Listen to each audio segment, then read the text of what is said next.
All right. Welcome to the Prelude adventure for the Silence of the Spiritsong. This is a one-shot that occurs within the Dreamwood roughly 1,000 years before the actual campaign begins. This adventure will help set the tone, establish some lore, and introduce everyone to this wonderful world of Humblewood. Before we continue, I'm going to ask each of you to introduce yourselves, not your characters, just yourselves in one or two sentences, whatever you're comfortable with, just so people know who is at the table. I'll start with myself. My name is Andrew. I'll be the DM. I've been DMing for far too long. 5e most of my time, but I have branched out into other games recently.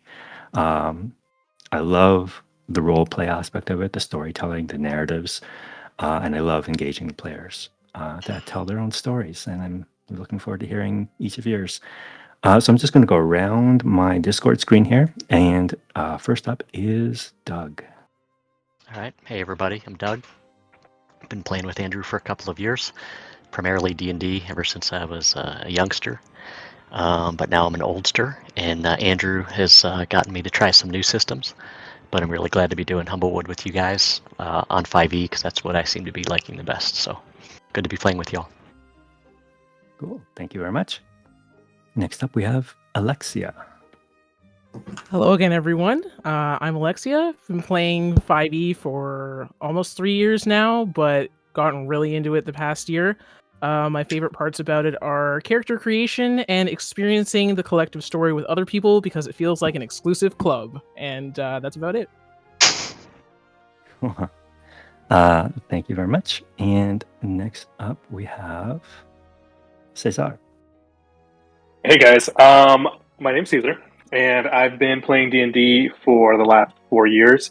One of my favorite things about D&D is actually getting to step into the shoes of the character that we get to play in this adventure, and like really living the world through their eyes and experiencing it all with my friends, and to roll some dice. Hopefully, do some good. Maybe. Cool. Thank you very much. And next up, we have Junie Mo. Sorry, I don't know if I should add that Mo in. Okay. Junie is fine. Junimo is fine. I do like outreach case management in my daytime, and in the evening I'm doing this. Now anyway, it's been a little while since I've had like a consistent group to play with, so I'm really excited about that. But yeah, I've always loved sort of the narrative aspect of an experience. So like a narrative story, video game, making your own stories, things like that has always been like something that I love. So yeah, I'm really looking forward to trying this out with you guys because it sounds like you all kind of appreciate that aspect of things as well. Cool. Thank you. Glad to have you here. Last but not least, Riley.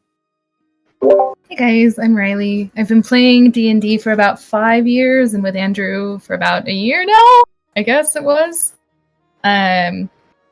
Mostly 5e, but I just really enjoy like how everyone else has been saying, like the narrative roleplay aspect of D&D. It's like I feel like storytelling is the way that we're able to not only experience our own stories, but other people's stories, and I just think that's really cool. Excellent.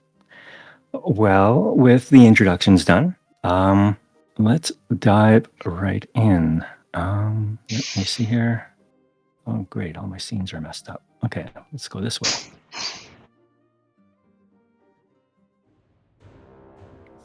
All right, we start this adventure in the war tent of Field Marshal Whiskerblade. A young mouse, a small, diminutive mouse-like creature wearing chainmail, but the number of scars and the bandages wrapped around his head are testament to his veteran status and his experience on the battlefield.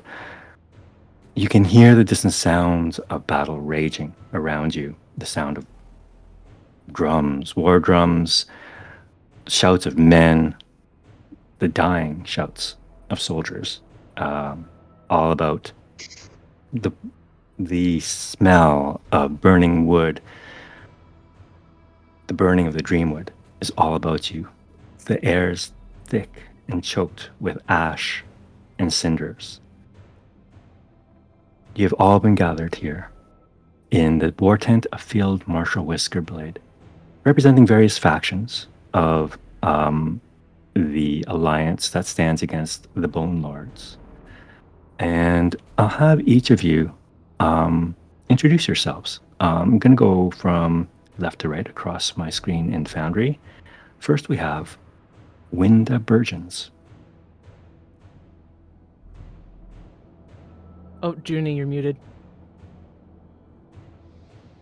Sorry.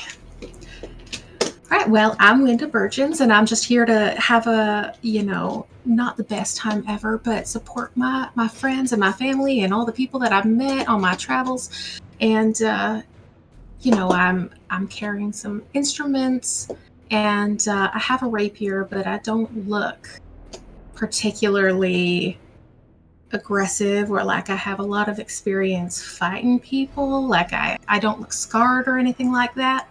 I just seem like I'm kind of like bustling about, looking over everyone else, checking to see if they need a snack or anything like that. And that's kind of where I'm at. Thank you. Hold on. I'm just going to pop a quick picture of yourself so everyone can see a good shot of your character. And then next up, we have Father Misty. All right, you'll see a small opossum-looking creature who has some kind of rugged vestments and an amulet around his neck, and he's probably fidgeting a little bit, and just has this like 1,000-yard stare in his eyes, kind of quiet, but a creature of conviction that says, don't mistake my meekness for weakness.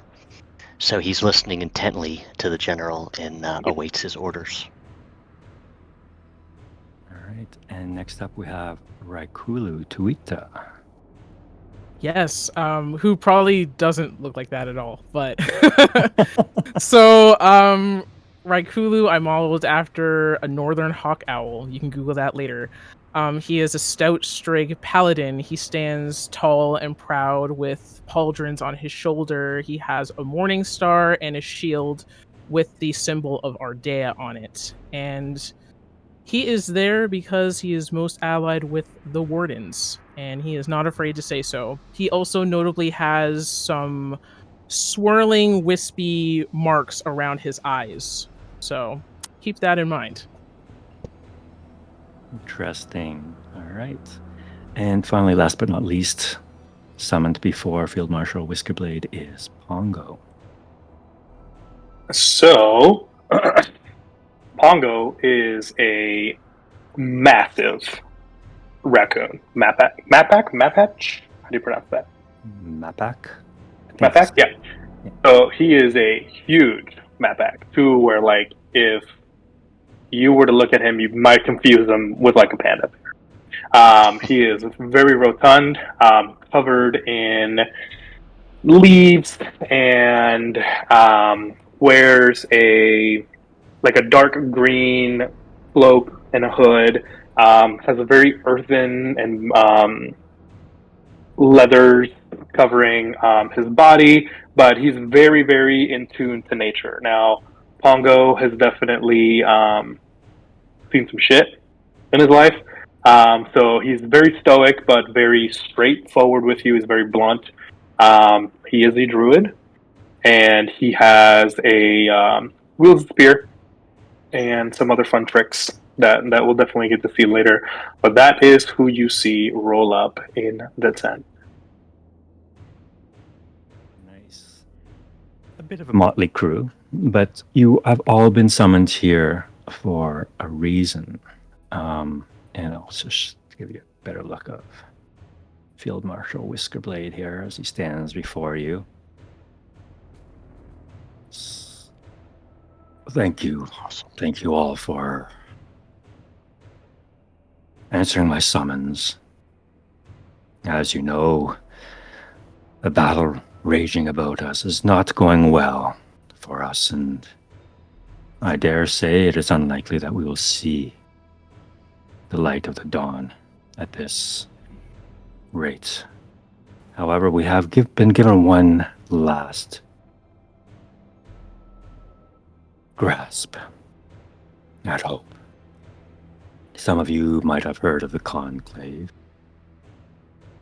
a secretive group of the various factions involved in this wretched war.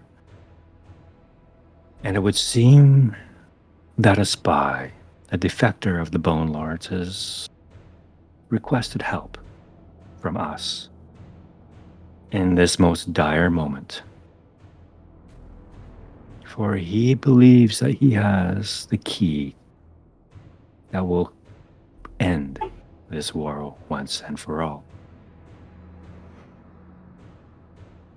Now I know many of you have fought the Bone Lords and their scourge of undead armies over the past years, and have lost many friends along the way to their wretched advances through the Dreamwood.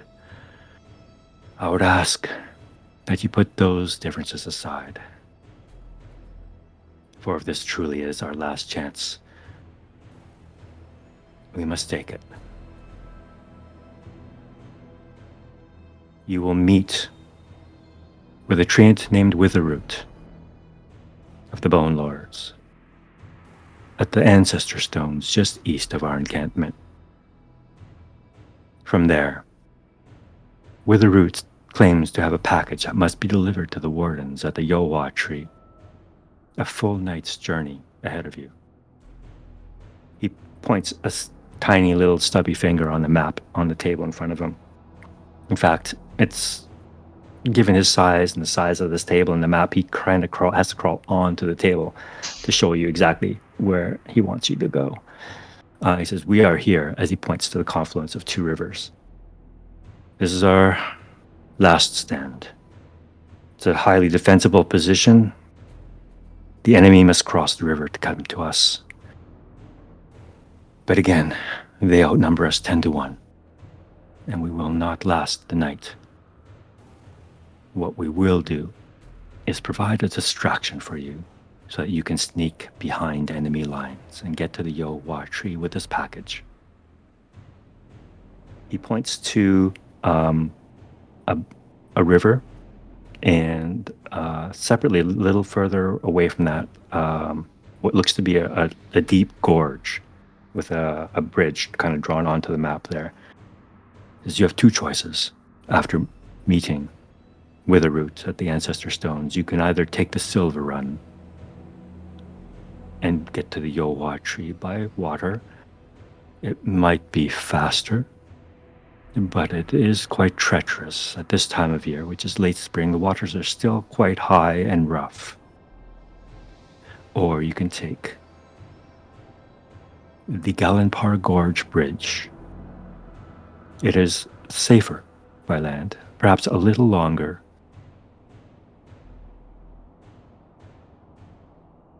I'll leave the choice up to you, whichever direction you choose to take. After crossing the bridge or taking the river, you will have to cross the Lotus Glades before reaching the Yowa Tree. Now, as many of you might know, many battles have been fought on those glades, and now it is thought to be teeming with the armies of the undead, risen from the bones of those who have fallen in battle there. You must cross those glades to reach the Yowa Tree and deliver that package before sunrise, or all will be lost. Do you have any questions, soldiers?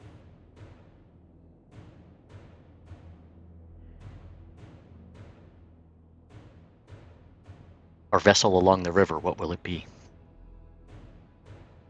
A boat. Large enough to carry the 5 of you. There will be one joining, an accomplice of Witherroot, plus the package.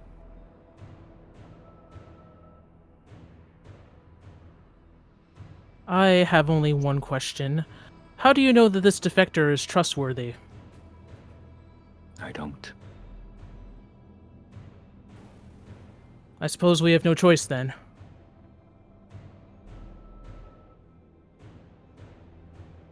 I would not be asking you to undertake this mission if I did not feel it was necessary.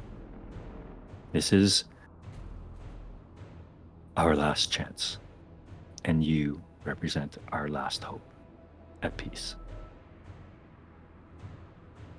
If you fail tonight,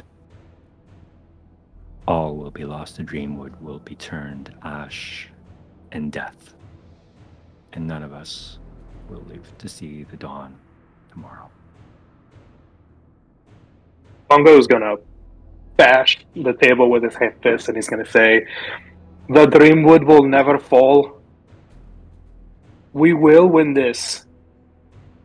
Now, how do we know that we can trust this Wither fella? You say he's a spy?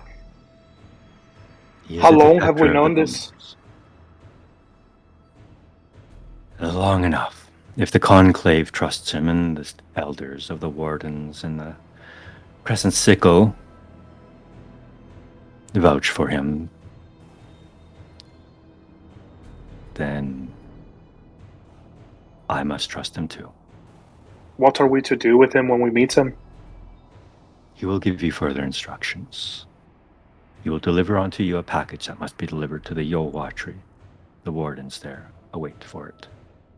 Oh, what'll happen if we don't get it there in time? We all die. Okay, then. Well, that seems bad. Let's not do that then. It's not an option. Again, my forces, what remains of them, will remain here to hold off as the Horde as long as we can. But again, even with our defensible position, they outnumber us 10-1, and they will overrun us eventually and come for you and the Yolwatry. Must make haste. Make our decision quickly. I say we go by river.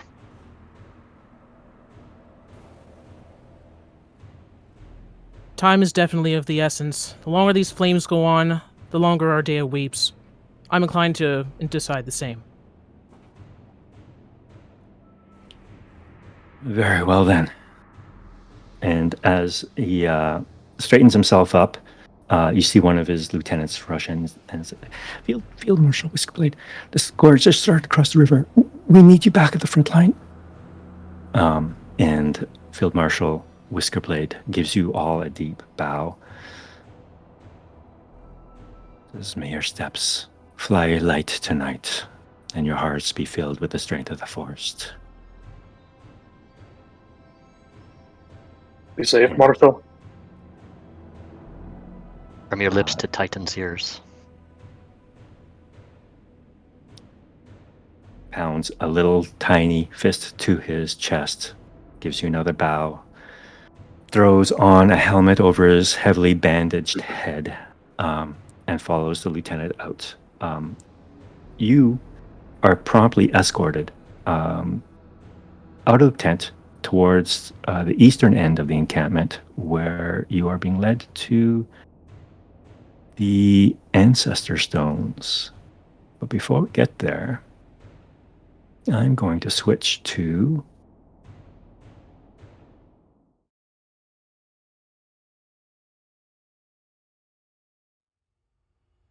Delilah.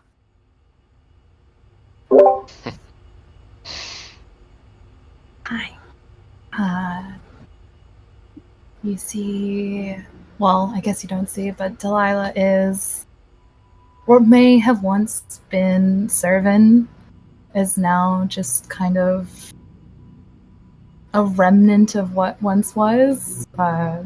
She's somewhat zombie-like, somewhat skeleton-like. She's got glowing green eyes, and she has cracks all over her body that she glows necromantic energy from. Kind of sits and waits listens, looks around, making sure that there's no kind of danger around. As you sit there, you see standing beside you your master, Witherroot, a treant, roughly 10 feet tall, not fully mature yet, certainly not ancient, but definitely not a sapling. He is adorned with various branches and skulls of various woodland creatures and birds. His eyes are deep set, and despite his youngish appearance, he carries with him a weight of experience, and he turns to you, Delilah, and says, "My dear daughter, you have served me well these past year. But our time has come to an end. This war, if we do not end it tonight, it shall destroy everything. And my wish as a Bone Lord was not to replace those who live with the undead. My wish as a Bone Lord was to bridge life and death and offer a choice to those who live within the dream world, those perhaps who are not ready to pass into Titan's embrace, to perhaps linger a little longer and enjoy what this world has to offer in the form that you have undertaken and have experienced yourself, Delilah." Father, I don't know what you speak. This is all I know, and this is all I've ever known. I understand that we are under extreme circumstances, but this is not something that I am willing to do. Leave your side. He reaches out with a wooden hand, but almost like a claw. And his touch is cold against your skin, which is equally cold, what remains of your skin anyway, and fur. And he says, "My dear daughter, I would ask that you do one last deed for your maker. Anything. You must leave me. There will be others who will be arriving soon, and together you will deliver a package to the wardens at the Yohua tree. This package." And he pauses there for a moment as you both hear footsteps arriving behind you. And he turns, and you can see two other figures dressed in black robes, their hoods pulled over their heads, obscuring their faces. And between them, they carry what looks to be a cradle of some kind. Not such a cradle, but more like a chair, like a throne on. And sitting on it is a child. I'm gonna pat the child's hand. The child. They must be delivered to the Yohua tree before sunrise. It is our last hope. And so she is my ward. He bows to you and says, "At all costs, the child Koji must arrive, alive, at the Yohua tree." Do everything in my unlife. Protect. I could always count on you, Delilah, my favorite. And he looks up, and you can hear the footsteps of the others arriving now. And I'll bring you all onto the map here in a second. Misty. Ulu, and Winda. And the four of you, as you approach the ancestor stones, you see this 10-foot tall treant, kind of creepy looking. And next to them, standing there, is Delilah. And with her root, extends an arm to you. Says, welcome. I understand that Field Marshal Whiskerblade has sent an elite group of soldiers to perform this final task.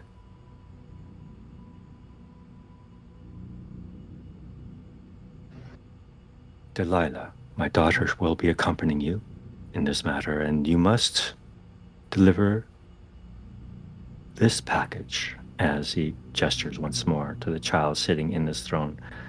He seems somewhat oblivious to everything. They seem perhaps maybe 6, 7 years old, and in their lap they're playing with like a very colorful stuffed toy with like feathery wings and a little horn sticking out of one side of its head. It seems more engrossed in this toy than what's happening in the stone circle. I do not know if Field Marshal Whiskerblade has impressed upon you how important it is to succeed at this mission, lest everything shall fall tonight.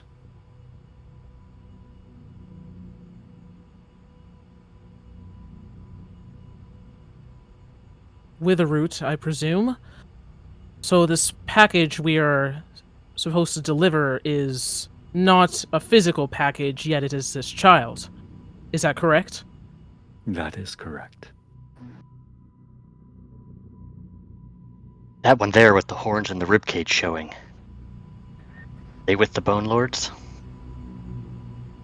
She is unbound. She has Scowl her a bit own- at him. She is my daughter.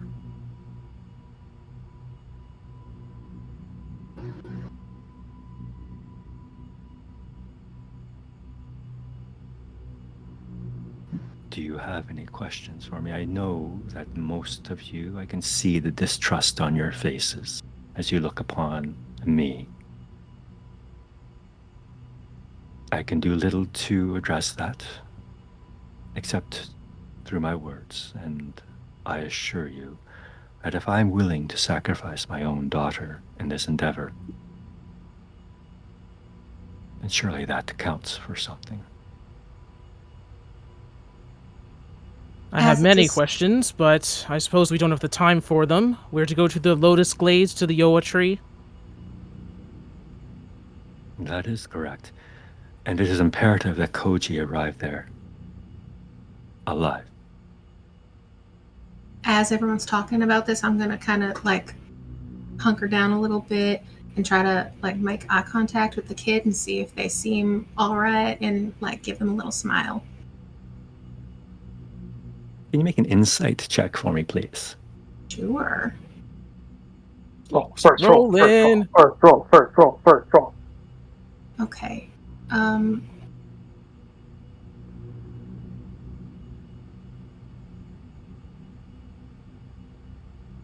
Normal.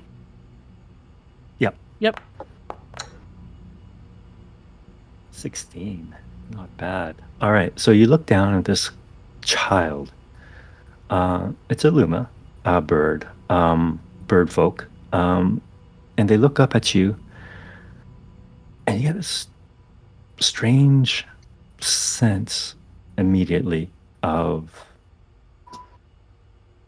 tranquility, almost. Despite the sounds of war, the smell of death and fire on the air, it does not seem to bother this child at all. And they hold out their little stuffed toy to you, and they say, "This is Pokey." Pokey, huh?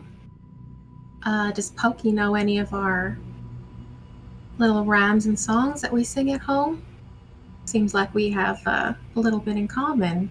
You know the Lumen nursery rhymes? I know lots of nursery rhymes. I know lots. poems and songs too. I'm a really good singer. I bet you are. I'd love to hear some sometime if we're going to be traveling together. Maybe we can do that on the road. Sound good? I would really like that. All right. Sounds like a plan. I'm going Good. to like start kind of just like talking through Pokey to the kid, doing a voice for it, and kind of keep an ear out for what's going on with everyone else. Okay.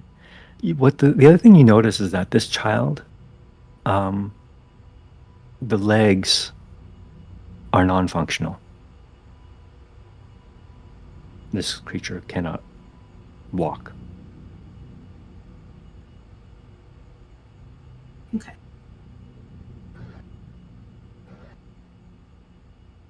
So where the roots is, he turns around, looks up at the crescent moon behind him, and says, "An auspicious night indeed. Who would have thought the Bone Lord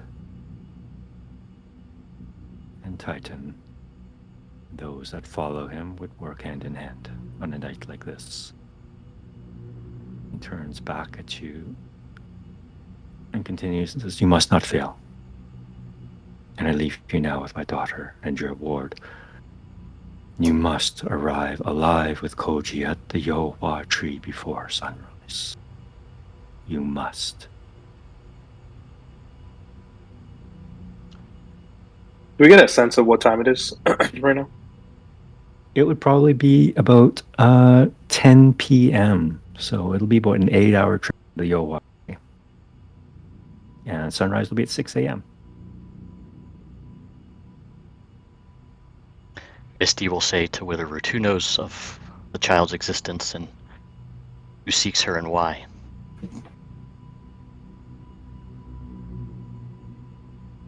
Only I and the Conclave know of this child's existence.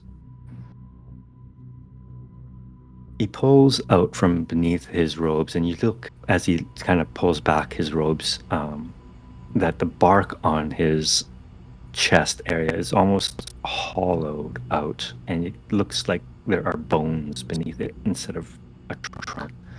And he reaches almost like within his rib cage and pulls out a scroll case and passes it to you, Delilah.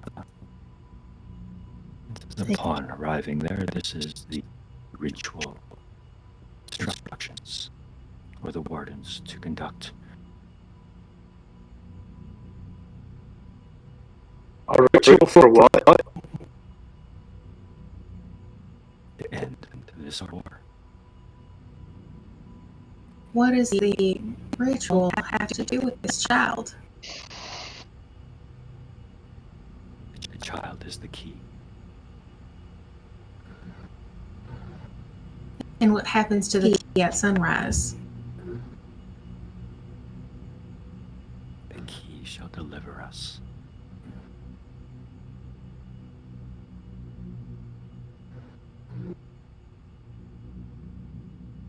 That's real creepy, man. I don't know if I like that. I don't like the sound of that at all. No, I don't. No, I don't. Okay. If you fail at this,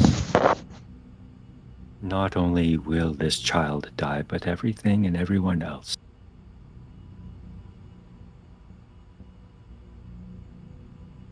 You can see on Raikulu's face that he's kind of disturbed. Like, he has somewhat of an idea in his head as to what's going on, but he'll just look at Witherroot and say, "All beings under our day's watch deserve protection. I will be his shield, no matter what." I am happy to hear.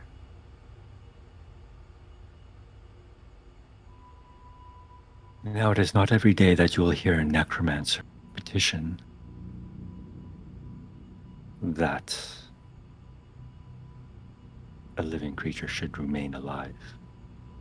But that is exactly what I am doing, and that, again, will hopefully convince you that my intentions are true. And you are certain there is no other way to end this? what Delilah now holds, the ritual, and what you will carry with you, the package, are secrets that only the Bone Lords know of. Secrets that they would dare not have anyone else know. And where do you go from here?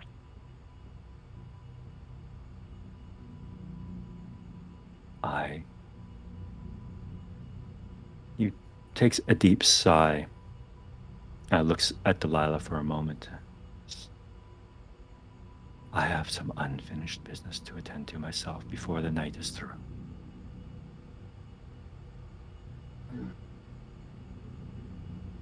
I cannot perform this task for you. I am too slow, and I would draw too much attention.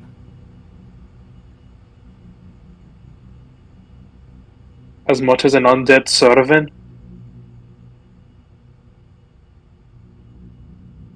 I trust. Oh, you'd be as far as how stealthy I can be. God, that's creepy. You're wasting time. That's right. Koji! Come here, lad. And I'm just gonna pick him up. All right. So, Raikulu, you're going to carry Koji. Koji's a small creature. It's not going to impact your regular movement speed while you carry them. However, any kind of a skill check you try to do with Koji that is physical will be a disadvantage. Okay, and that's Raikulu for sure, right? Because I think Caesar said... Oh, sorry. It was Pongo. Sorry, Okay. That was Pongo. Pongo. My bad. Sorry about that. You're good. So, disadvantage on checks while I have the kid?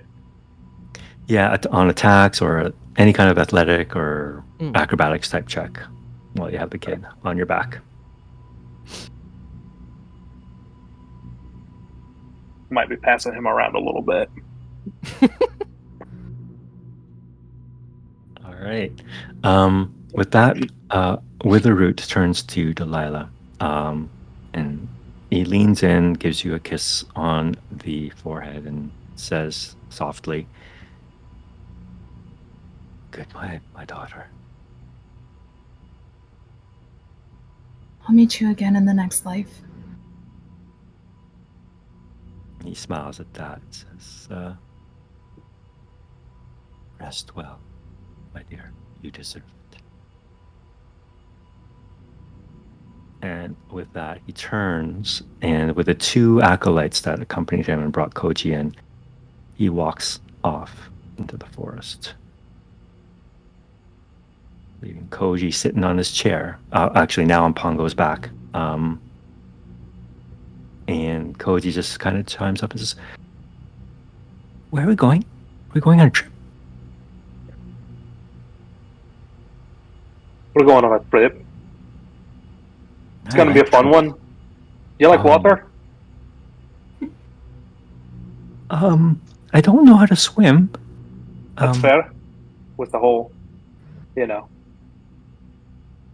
wings. Lucky for you, kiddo, we float real well. Just try to hold your breath a little bit, and you float right up. And with our feathers there, you're waterproof basically. So just try to keep your head above, and you should have an easy enough time. Oh, okay. That I can do that. And Pokey, did you get that too? And as he's having this in-depth conversation with a stuffed animal, actually, I can give you a picture of what this. I was like, what does Pokey look like? Actually, it's Pookie. I'd love to see a Pookie, picture. not Oh, Pokey. Pookie. Sorry, Pookie. Oh, Pookie. Oh, that's special. It's great. That's special. Yeah. So Pookie looks like a terrifying nightmare rainbow monster. I think... Oh, because he's still on Pongo's back. Okay, he hasn't moved. I think Raikulu is going to put a hand on Koji's shoulder and say, "Can you promise us that you will be brave?" Koji just nods, big wide eyes at you. I can do that. But can you promise me that you'll be brave too? Of course I can. Okay, then we'll be brave together.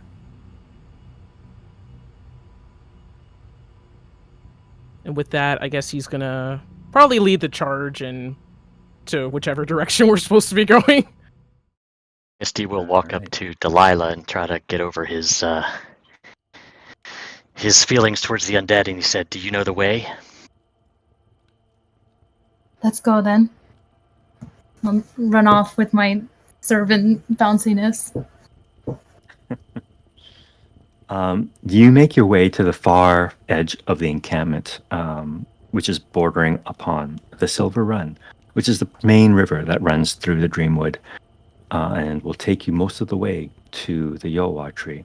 At this point in the river, it is pretty calm, but you can still see the fires of the Dreamwood burning all about, and kind of tucked up onto shore, tied up to a piece of wood, a piece of flotsam that has washed ashore, a boat, a singular boat that will fit the 6 of you, but it will be full. Now, do any of you have watercraft proficiency? Negative. I All have a right. hand drum. All right. So I need one of you to volunteer to steer the boat. Raikulu will volunteer. Why not? Sorry, Pongo, I just saw your hand up. Sorry, I was confusing that with the Discord hand to grab stuff around. You're good. Okay. I don't know how to unhand. I think if you just click on the hand again, it should go down. Okay, there we go. I'm so sorry. No worries. All good. All right. So sorry. Who volunteered to drive? Raikulu will volunteer. All right. And where is Koji on the boat? Like If I were, I'll pull you all out onto your hair, and you can arrange yourself as if you're facing down the river. Where's Koji? There they are. Is it like a canoe? Is there arrow protection along the sides? What does the boat look like? It is like a fisherman's boat. You can fit like 2, maybe 3 across, depending on how wide you are. If Pongo's sitting there, Pongo will probably take up most of the width of one bench in this rowboat-like thing. And I'll probably be in the middle just to balance it out. Quick question though: How do I move my token around? Oh, you should. Oh, there's 2 Raikulus there. Yeah, I have 2 double Raikulu. There we go. All the Raikulu. All the Raikulu. There we go. To drag, you can just like left mouse click to select your token and just kind of drag the mouse around while you have the left mouse button down. So where's the front? Over here? Okay, gotcha. Let's say the front is here, the back is here. Okay, so I'll be right in the middle then, just to balance it out. Steering in the front or in the back? Steering would be in the back. Front. Or the back? Steering, Geez, steering I'm is doing the moving wrong in the thing. Okay, there we go. I think I'd like to sit like kind of near to Koji wherever possible. Hey, he's on my back. Okay, so maybe I'll just be right behind you. I would have you be in front of me, just because I'm the heaviest out of all of us. So I don't want the boat to be unbalanced. I think that's fair. Father Misty will be up front. He'll try to use his perception to look for any threats downriver. Ooh, that's a good idea. All right. And Raikulu, where do you want to sit? Well, he's steering, so wherever the back is. Okay. Raikulu would be back here then. Okay. All right. Delilah, can you make an insight check for me, please? Can do.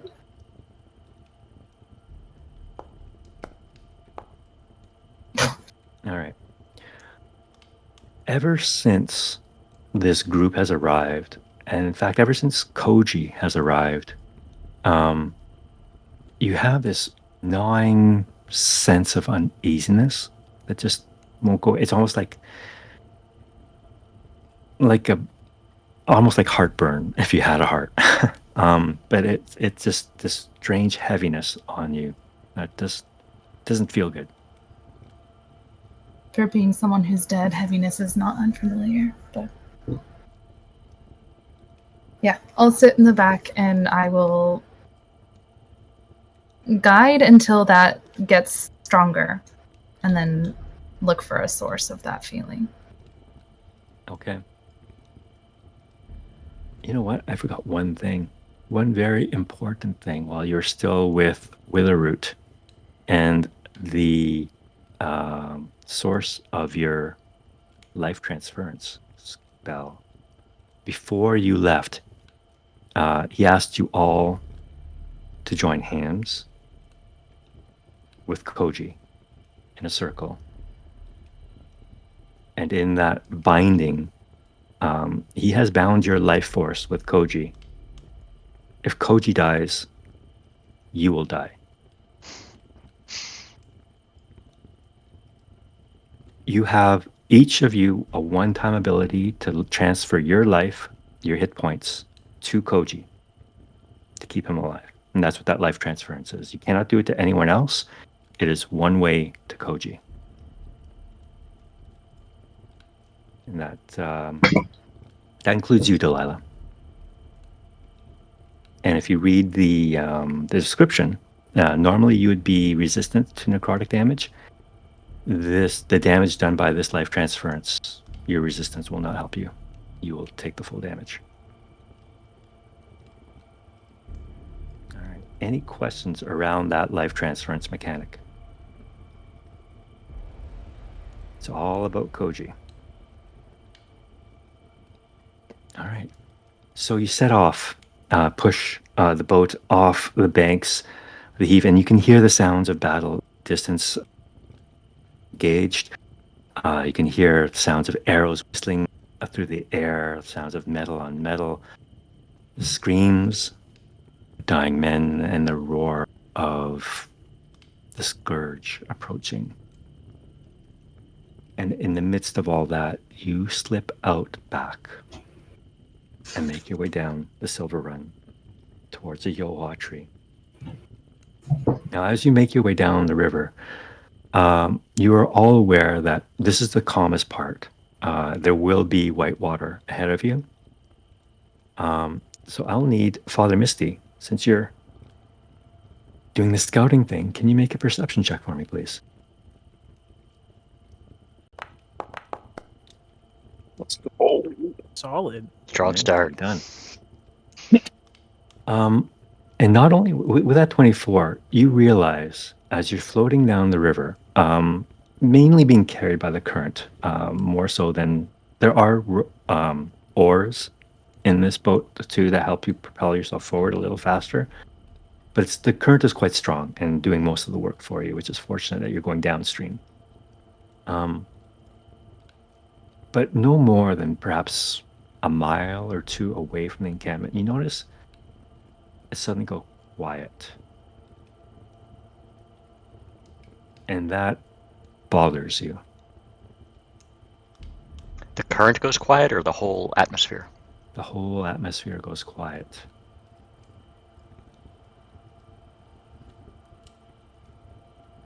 And you get a bad feeling about things. I will share that with my boat mates to be alert. Grab something solid. Hold on tight, Koji. About this part of the run. Delilah, is that something you'd like to use? Yeah. Can I use my primeval awareness to scout out for a mile to look for aberrations, celestials, dragons, elementals, fae, fiends, or undead? All right, so as Father Misty tells you that there's something funky going on around here, you definitely feel the presence of elementals.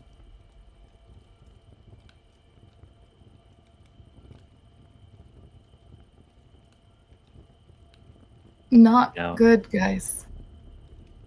I'll put a hand on Pongo to like wordlessly ask him to get down lower. Pongo's With face Koji. is like straight, like anime wide eyes, like just like really creeped out that this undead thing is touching him right now. Father Misty will scurry over to Pongo and cast resistance. And I will scurry back up to the front of the boat and refocus. Thank on you, down. Father. All right, so you're concentrating on resistance then. Yes. What, like, how far? I can't remember if Primeval Awareness tells me how far they are. It's just within 1 mile. Doesn't reveal the creature's location or number, so you just know that they're out there. I just know that they're there. And strangely, the river goes still. The current seems to stop. I don't like this. This is not the way Grab the water paddles. moves. Grab the Something is happening paddles. in this. Grab the paddles, people. Grab the paddles. Grab the oars. And then suddenly, with a jolt that I'm going to have each of you make a saving throw to prevent from something bad happening, their boat suddenly lurches as the water suddenly turn violent and you are rushed down the river. So I need you all to make a strength saving throw for me, please. And I need to know who's holding on to Koji. Is anyone? That's Pongo, right? I still have them, yeah. Pongo, you'll be making that saving throw with disadvantage. Love that for me. Don't forget Let me the try to get resistance to- D4. Manifest it. How to get to? Sorry, The computer resistance is D4 loading. on the- And then, how do I get to my ability checks? There we go. Just a straight strength saving throw Strength With saving disadvantage. at disadvantage, right? Yeah. Plus D4 for Father resistance. Misty, you rolled an ability check, and you make a saving throw. It's Oh, in the my box. Yeah, worries. Where do I put his the D4 from resistance? Oh, we'll just roll a d4 afterwards. Okay, gotcha. So at disadvantage. We can take the Ooh. ability check. It's the same. You take the 6 or the 9. I would say that. It's the same. Are we all rolling at disadvantage? Oh no, just you. No, for just because you're him. carrying Yeah, Koji. just me. But All my right. nat 20, could I stabilize Koji at least? Since you're right behind Pongo and Koji's like right in front of your face, I'm Just so he's gonna not give. like totally yeeted out of the boat, you know? Just the best I can with my little brittle, breakable, Try awful. Try the D4 from resistance. Maybe you'll get a 4. That'll take it up to a 9. That might help a little bit. How do I remove dice from the? Because it's just adding dice. I clicked it too many times. Right mouse click to remove, left mouse click to add. Well, I have a mat, so there we go. Oh, I have to double tap. Yeah. Okay. So Well, it's a 7 in total. okay. It's not. I don't think it's a -1, right? So it'll be a yeah. I don't know why it's a -1. It would be an 8. 3. An 8 total. 3, yeah. Unfortunately, not enough for this particular effect. So those who failed would be Winda and Pongo. Delilah got a nat 20. Misty got a 9 on his first roll. Actually, that the ability check was the same. Oh, I see. Okay, it's the As same. a It's save. still So -1. might as well just go Okay. with the 9. That was All the right. first roll. So the 3 of you. So I'm just gonna roll. So 3 of you take. Hold on, where's my dice roller here? Didn't I get? Oh, I didn't install it. weird. Okay. Not much. It's only a d6. Only 20 damage. Only 2 points of damage. Each of you. Okay. So that'd be Father Misty, Winda, and Pongo. And because Pongo you failed,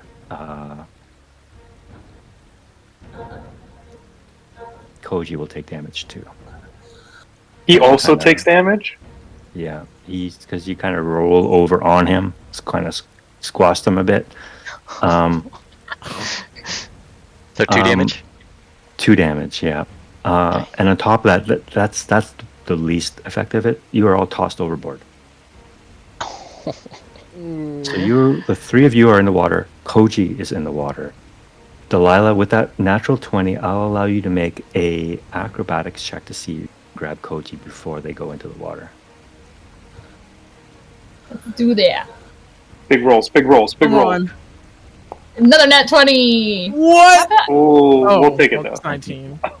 19. Pretty good. All right, so Koji goes flying air, and you somehow find the reflexes to grab them snatch them right out of the air and pull them back into the boat. The very last moment. Unfortunately, the other 3 are in the water, so I'm going to bring you all onto the map here just so I can manage you guys. So Delilah's here, Rekulu is there. Pongo, you're in the water over there. Window, you're in the water over there. Misty, you're in the water over there. And Koji is now with Delilah. All right. So I'm going to have you all roll initiative now.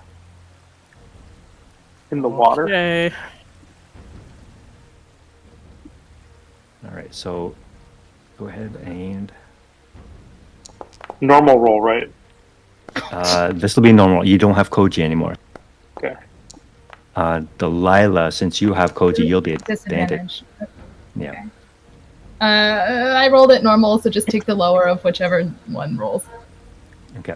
It rolls again. Did it roll again? I don't see the one roll. Oh no, I see 2. You see 2? One. One? I see 1. Sorry. Let me look. Yeah, it didn't look like it. I think because I already rolled it. Let me just roll a d20. And then I have a +5. Wow. Oh. Ooh. All right. So that that'll be one. 6. So that So one. Delilah is at 6. All right. So, now the other complication in this situation is that you start to see flaming arrows being thrown your way from the banks, and you can see what look to be members of the Eternal Flame. Bastards. Pongo's pissed. As you And have wet. basically gone yourself into an ambush. Oops, sorry, that's a little loud. There we go. All right, so let's get into the initiative order here. Winda, you are in the water. What would you like to do?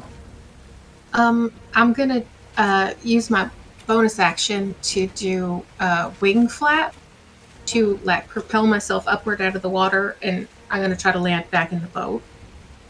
All right, that's your bonus action and part of your movement. Yeah, you can easily do that. You don't even know that. Okay, and then so how far away? Let me see if I can see from here. How far away are the enemies? They are within 60 feet of the riverbank. So they're in normal range. They're not going to be shooting at disadvantage. But there are like dozens of them.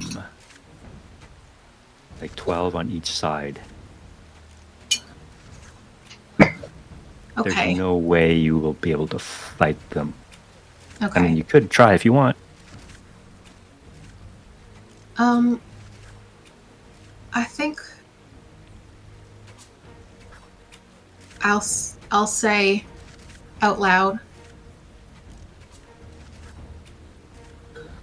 "Let us pass, brothers you don't know."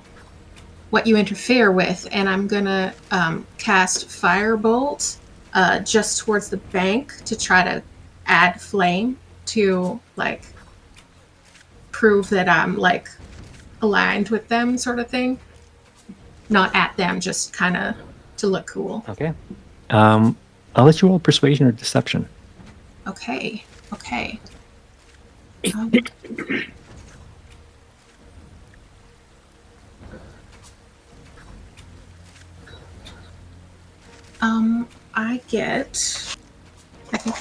I get advantage on deception against? Yeah, okay. I'm gonna roll deception because I get advantage Okay. against non-lumas.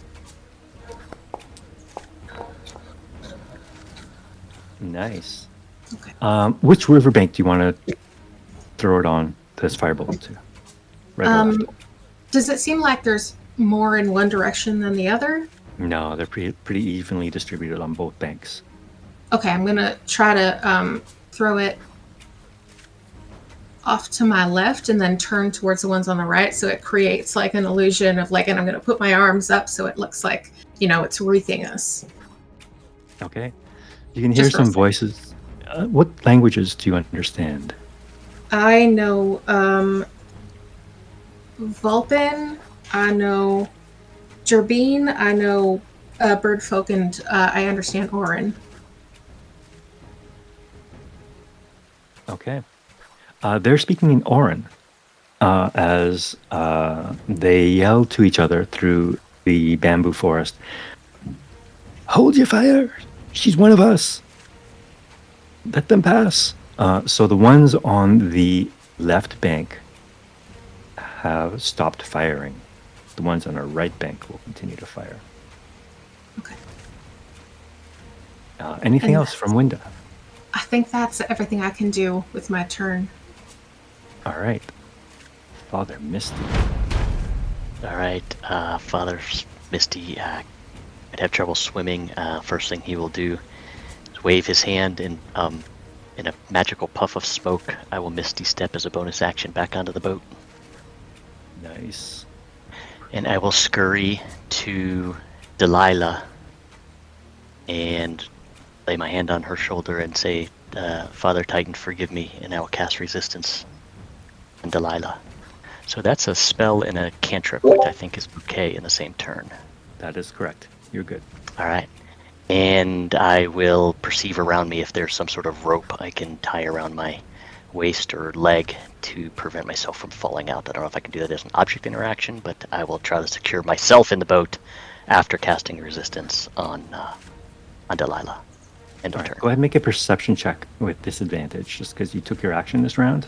You should just kind of be like quickly scouring the boat to see if there's anything you can use to strap yourself in. Wow.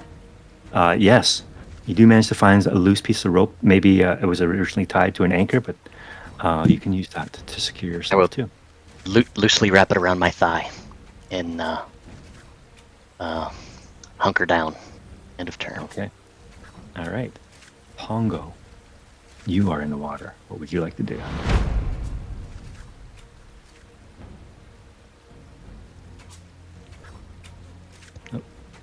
Oh, you're muted, Caesar.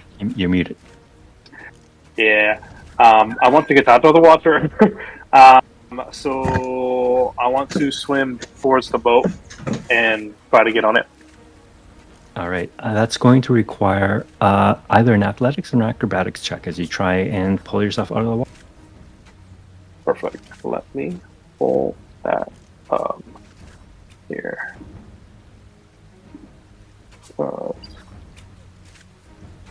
Athletics or acrobatics? Let's do athletics.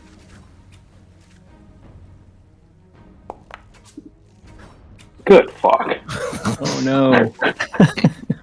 I'm just too big.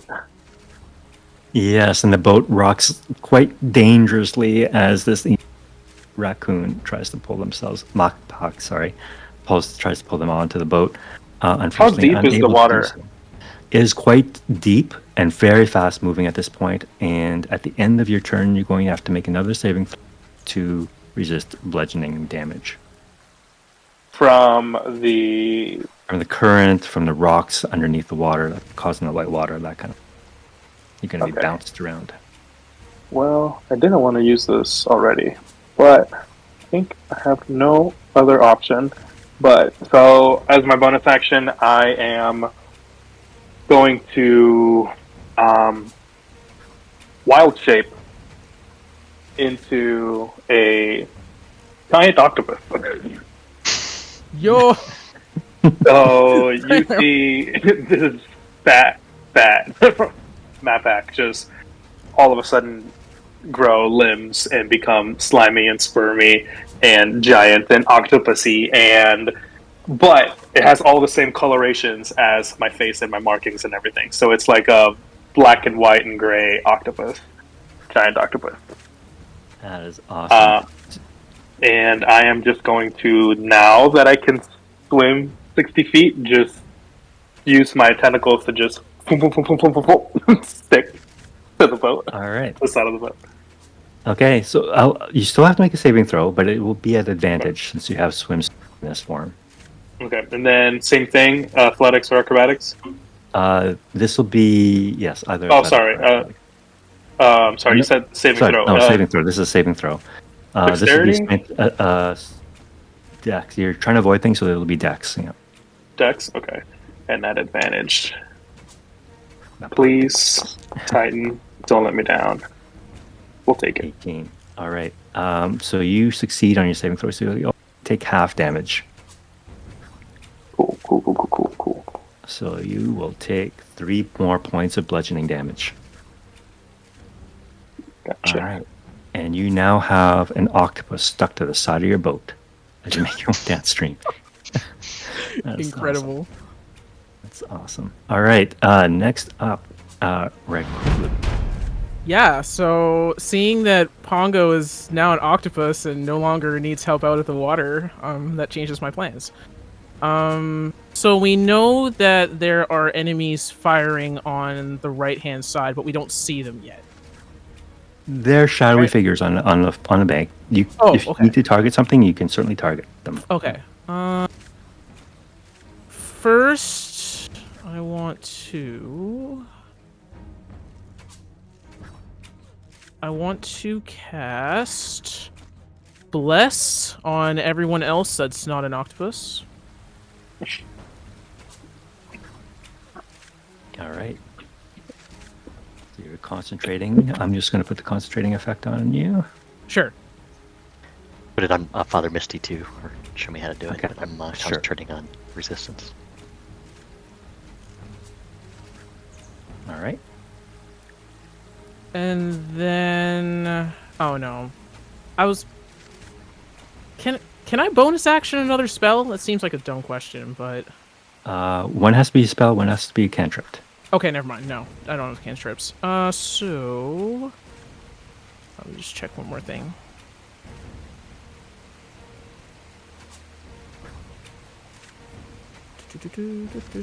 Oh no, that's an action. Okay, no, that'll be it for Raikulu for now. All right. That brings us to Delilah. We missed out on the opportunity for Mopoctopus. The Mopoctopus? Well, I mean, that's what I am now and It forever. is. Yep. Mopoctopus.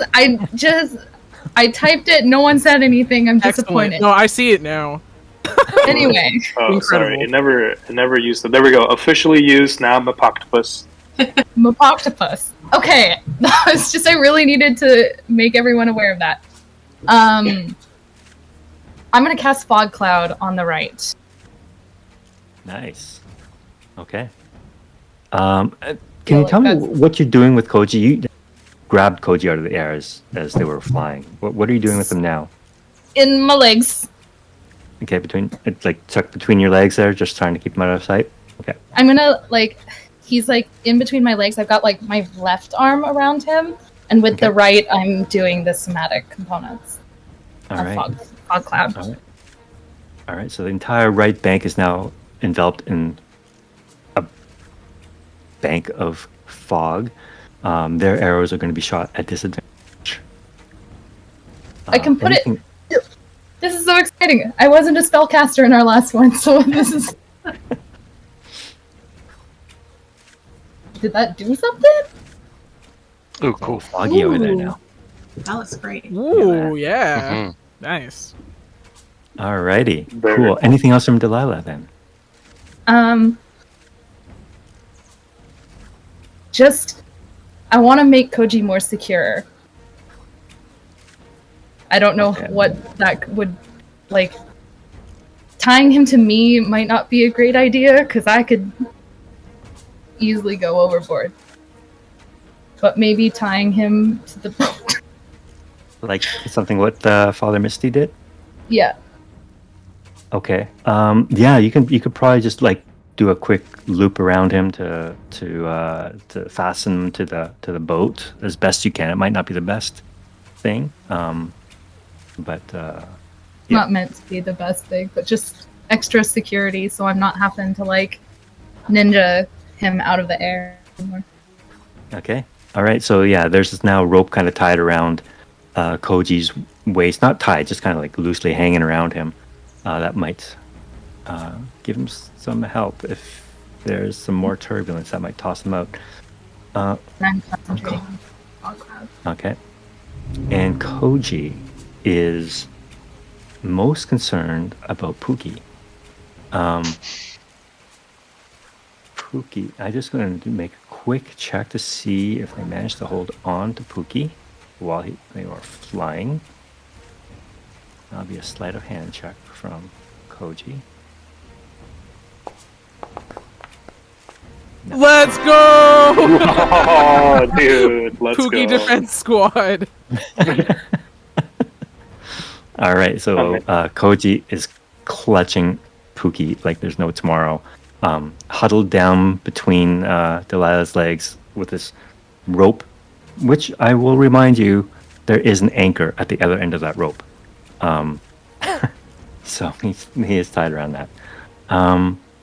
That is all they're going to do. And now it is the arrows turn. Now I'll be firing a dozen arrows at disadvantage. So a whole bunch of dice here. At who? Everybody. Yeah, I'll go get to that in a second.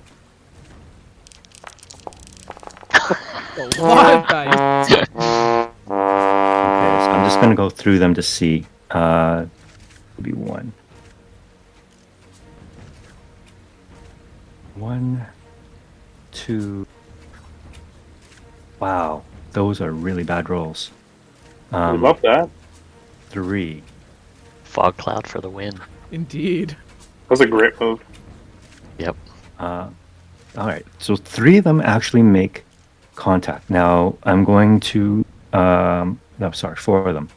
Roll 1, 2, 3, 4, 5. That's D6, and just work my way from the front to the back of the boat. See who's hit. Pongo, since you're hanging onto the boat from the far side, you are not going to be one of them. Yeah, I'm like pressed up against the boat. So, but here's the thing, because yeah. So if it comes up as a 6, I'll just reroll. 2, 3, 4 potential hits here. So I'll just reroll one of them. All right. So working from front to back on the boat. 1, 2, 3, 2 on Koji, 1 on Recula, 1 on Father Misty. Okay, so I'm just going to go from front to back here. 18, does that hit Father Misty? It does. Although I 16 and I hunkered down. I don't know if that gave me cover, but my AC is 16. 16, that will give you partial cover, so it would get 18, so it's still hit. Roger that. All right, so you will be taking a whole 3 points of Okay. damage. Okay. Koji is next. 1, 2. He has. They have full cover under Delilah. However, the way I use full cover is if someone's using their body to provide cover for another person, if it would have normally hit that person, but because of cover it doesn't hit, it will instead potentially hit the person providing cover. So Delilah, what is your AC? 14. So okay, so there will be 2 hits, one on Koji and one on you. So the one on Koji, 6 points, and the one on Delilah, 4 points.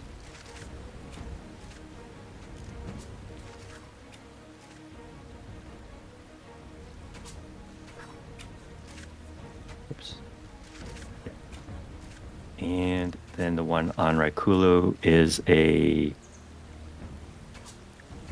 18 to hit. That does hit. All right. That'll be 6 points of damage to Raikulu. Okay. Now those of you that got hit, was that all of you that got hit? I think all of you got hit, right? Father Misty did. I think Yeah. so. All right. You will each take,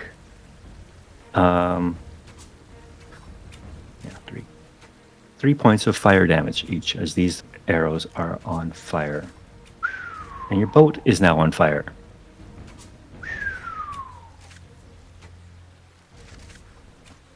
Cool. All right, and that is their turn. You have to. They will be within range of your You will be in range of their attacks for at least one more round. So Is what Fog would you Cloud like to still do? up? Yes. Did you make your concentration checks for me, please, Delilah and Raikul? Oh, yes. Delilah's is good. Con save. Nice. Yeah. Nice. All right. All right, My so you guys are both concentration- good. Yeah, mine broke. Yours broke? It did. Oh, no. Okay. Oh, it's just. Oh it was wait, just with resistance. Bless you get a +4 to saves. Oh, I'll take it. What? Sorry, I Thank you. forgot about that. Or it's a D4. Yeah, oh, sorry, 1d4. My con save was a 4. That it would only go to up to Oh. an 8, and I think I needed a 10. So yeah, it's broken. not enough. Yep. All right, Thank I you. will Good take to that remember. off you. All right. All right. That brings us back to Winda.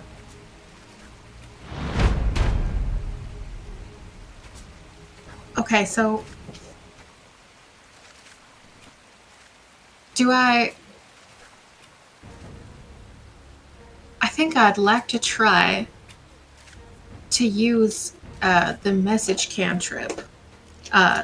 So I'm going to point my wing toward where the bulk of the enemies were standing and send a message to them saying basically what I said the first time, like, brothers, don't interfere, we're here on mission.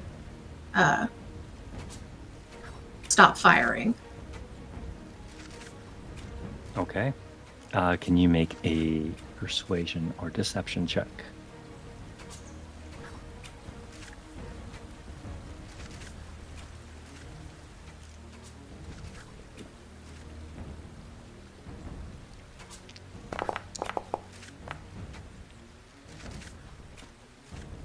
I'm just going to double check what they have.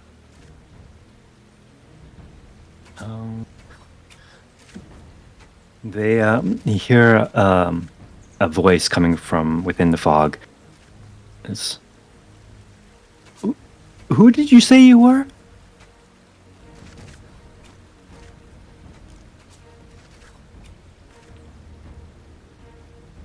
Okay, so that's an action. As a bonus action,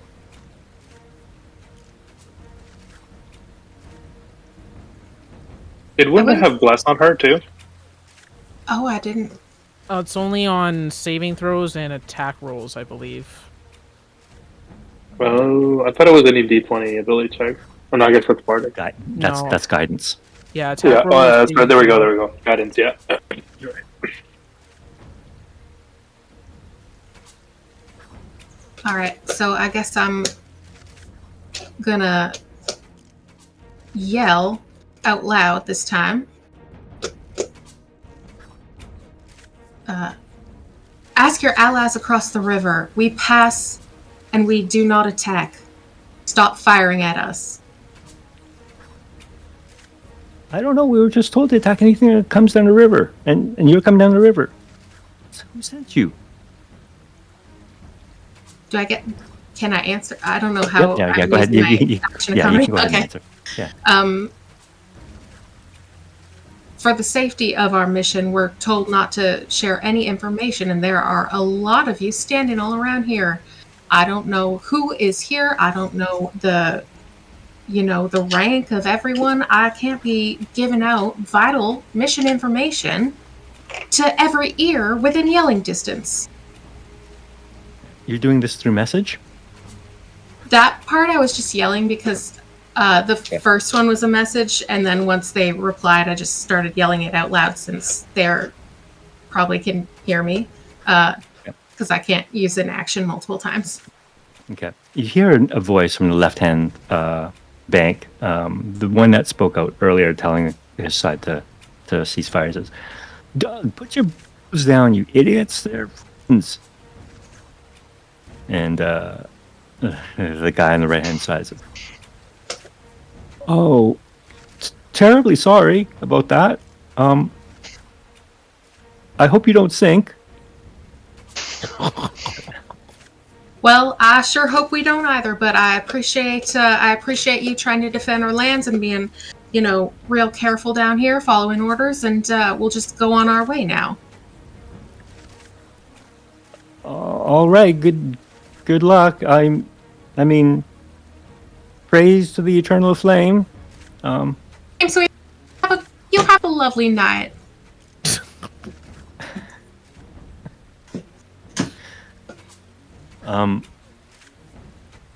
You're still burning. This boat is still burning.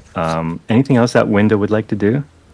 Can I, as a bonus action, just start, scooping water at the boat with the oar, trying to put the flames out?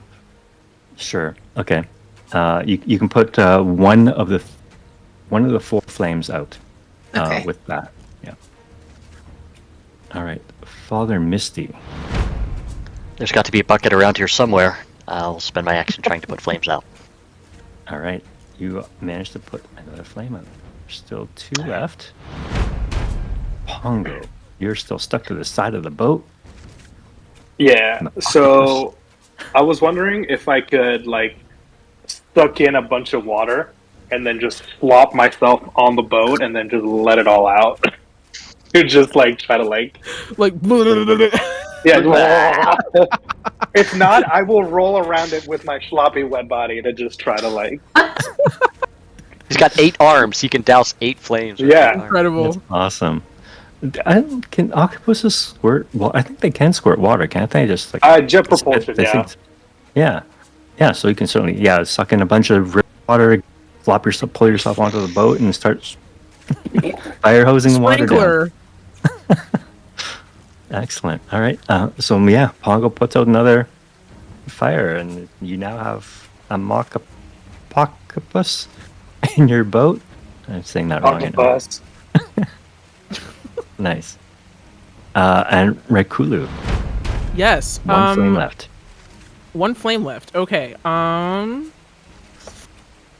Can I first check how many hit points has Koji lost? Koji has taken 11. 11? Okay, so I'm gonna have Raikulu use Lay on Hands and restore that 11 hit points. All right. And bonus action, if possible, put out the last flame. Sure. How would you like to do that? I think he would take his shield and kind of scoop up some water and try to fling it at the flame. I don't even know why I'm acting it out, but that's I make my case. Fun. All right. So yeah, all the fires are out. Koji is fully healed. Can you make an insight check as you lay on hands on Okay. Koji? Insight.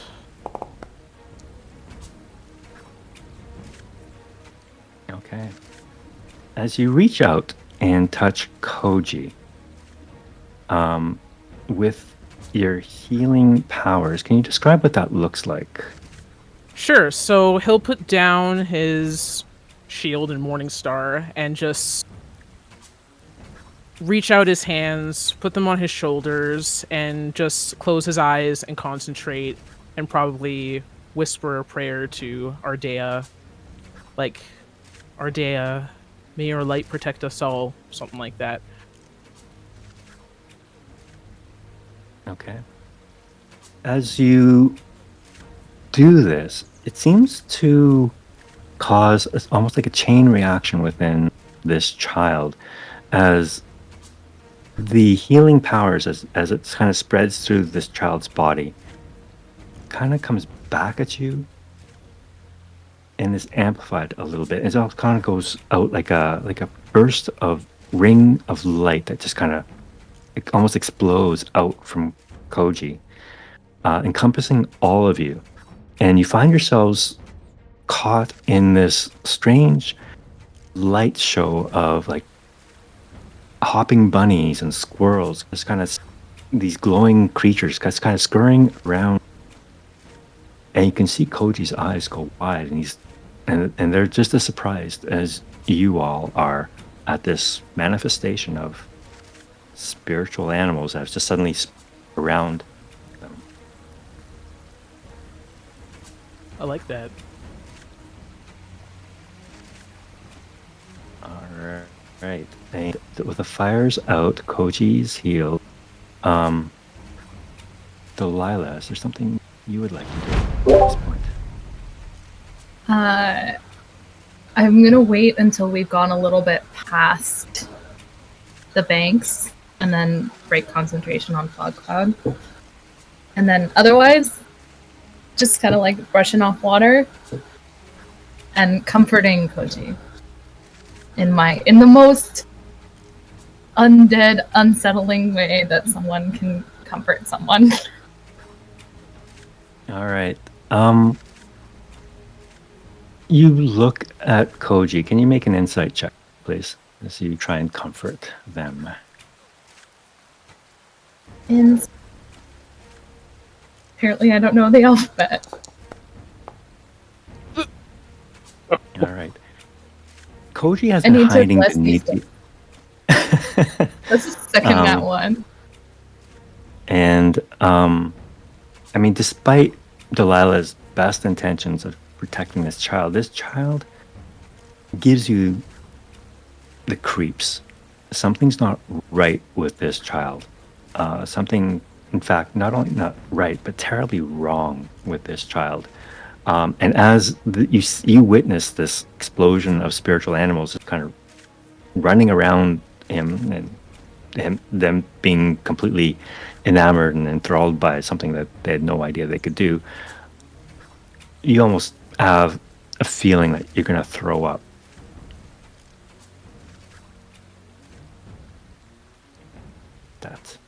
Don't Great. know why. I'm gonna count the seconds until the Mapoctopus is now a Mapoc again, and then shove Koji back to him. In the nicest way possible. Nicely. All right.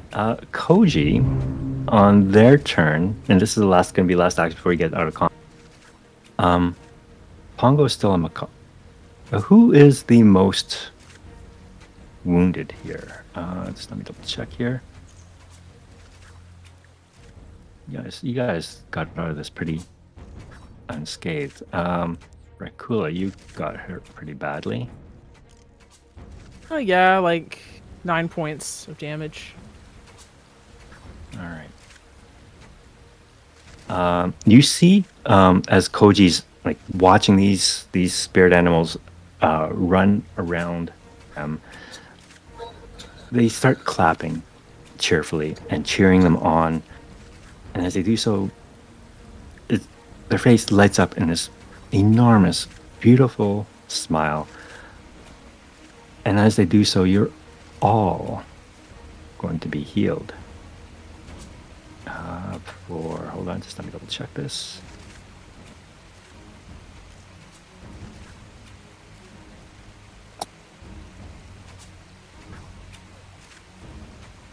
Okay. Sorry, I just need to find out what adjustment is here. Not much, but still, it's a neat little effect. 6 points. You're all healed for 6 points.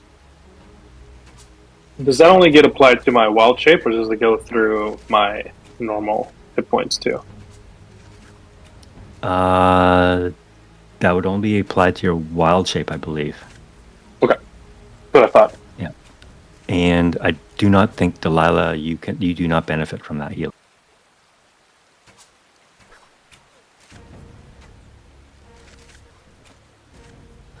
It's the other one. Oh, it's the other one? So this one you can? This one does benefit from it. Okay. All right, so after that brief little misunderstanding, you find yourselves propelled further downstream the Silver Run. And soon the water is slow, and you can all smell the pungent odor of swamp approaching you. Methane mixed with death and dirt, mud, fetid waters. And you all know that at one point in time, the Lotus Glades were, they were never really, they're still pretty swampy, but they were still beautiful. It was the source of a lot of lotus. But since the wars, it has been utterly devastated. And when you finally reach its banks, you can see for yourself that it is now littered in the corpses of those who have fallen.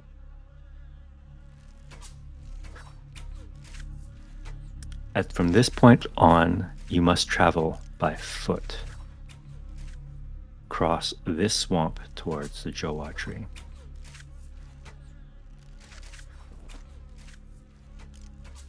When you all disembark, Pongo, you're still carrying Koji?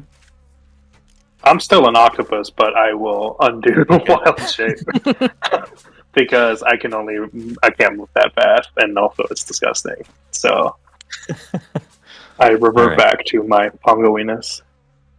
Okay, and so I just want to clarify, who is taking care of Koji? Does Pongo still want to carry Koji? Because if not, I think Raikulu wouldn't mind. Yeah, I don't mind. I mean, if we want to take turns, we can take turns. But I don't mind carrying him. Yeah, I'm fine with it too. Like, if you want me to take a turn later on, most of what I do is like spell casting or like talking to people. So I won't be trying to do a lot of physical stuff, at least compared to you guys. Mm.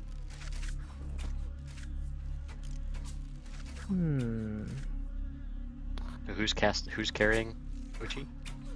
We're not sure yet. Right. Well, if we're taking turns, I guess Pongo went first, and then Delilah kind of took care of him for a bit. So, yeah, we'll just have Raikulu do it. Why not? All right. I'll cast resistance on Raikulu to help hold on to Koji. Yo, resistance coming in clutch. It helps with the. It only lasts a minute, so you'll have to keep recasting it. Yep. But Raikulu, as you pick up Koji, you notice the expression on their face is different. No longer laughing, no longer happy. The spirit animals have since faded. As they look over the swamps and the piles of corpses scattered about. They look sad. He's going to notice that and say, "You're troubled as well, young one. We'll have to be courageous to get through this swamp. Do you think you can still be brave for me?" No, there's no reason to be afraid. But you notice he's not talking to you, talking to something past you. Okay. He's probably just going to be oblivious and say, "Were you addressing me?" No, don't you see? And Koji points out to the field of corpses.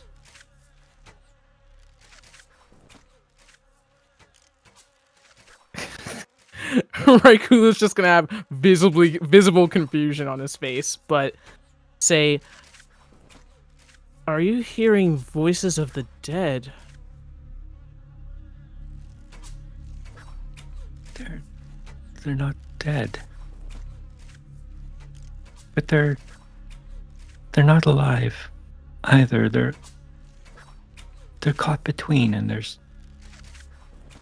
they're lost.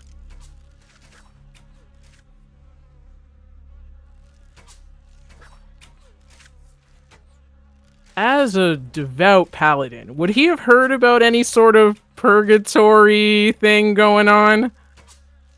Go ahead and make a religion check. Okay.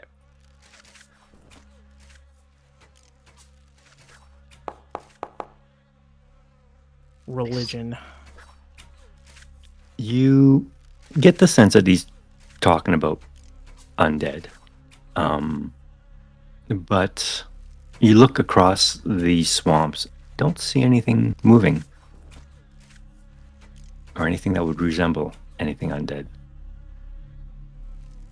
He's going to ask Koji, "As we move through here, do you think anything will harm us?"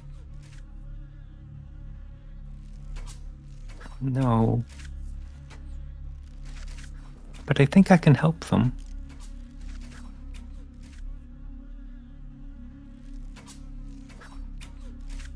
I think it would be a monumental task to help all of them. There's so many. But I have to try, don't I? They're all so sad.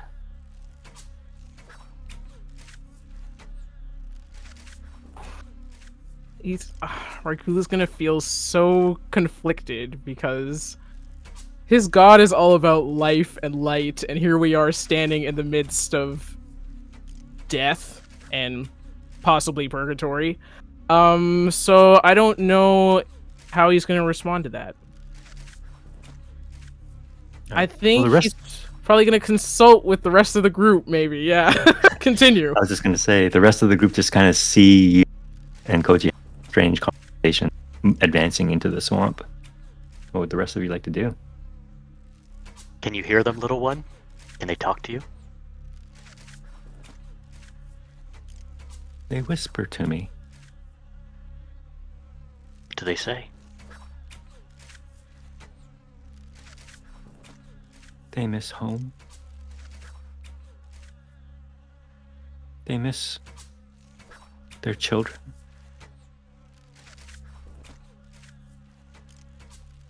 And they tell you what prevents them from getting home? They're trapped here.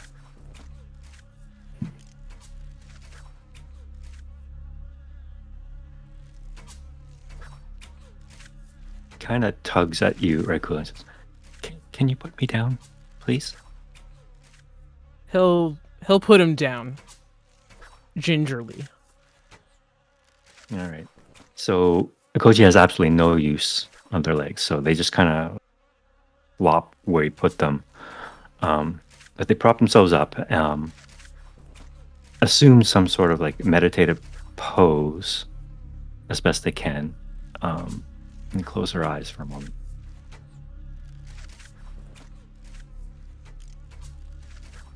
What would the rest of you like to do while Koji's in this meditation? I still don't like the feeling that Koji gave me, and I feel like this is making me even more uncomfortable. Is it possible to do another insight check? Just more on myself than Koji at this point. Mm-hmm. Really like some self-reflection of like being in this situation of like where I'm the one walking around and these guys aren't. Sure, go ahead and make that insight. While she does that, I think Raikulu would kneel down to Koji's level and take out his shield, just in case. Yeah, can I just do a perception check, just kind of look around the area and see if we see anything or which way would be the best way to kind of make our way through the swamp? Yeah, go ahead and make that perception check. In the meantime, Delilah, with that insight, as you look at Koji, you do get that uneasy feeling once again. But beyond that, if you push yourself past that sense of nausea, you feel something different. You feel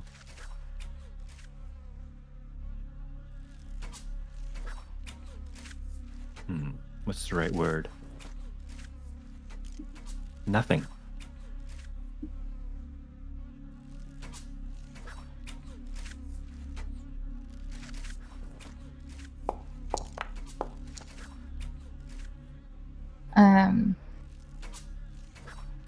Then I'll just walk around. I don't remember much, but there's things I do remember, and this is not fun for me. And Pongo, with that perception check, unfortunately, there's just so much mist, sludge, corpses. There's no clear path through this, aside from trying to avoid stepping on a body. Really. That is fair. Can you make a history check for me, please, Delilah?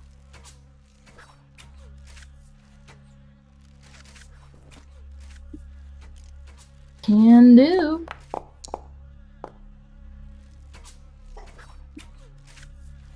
As you step away from Koji, and you're still trying to understand the feelings you get from being around them, you look across this desolation, and there's a sense of familiarity.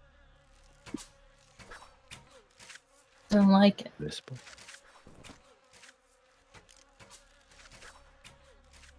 Don't like it. I'm not walking too far from everyone, but I just don't want to be around anyone, really. Close enough where, like, if something happens, I can come back, but... You hear Koji's voice. Are you okay? I don't think I am. But it's none of your concern, little one. No. It is my concern. As much as all of these lost souls are my concern.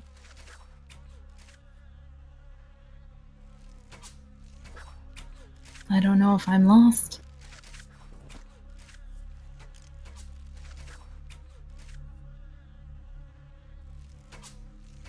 Why do you do this?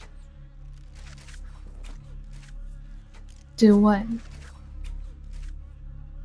Why do you risk your life for me? Because my father asked me to.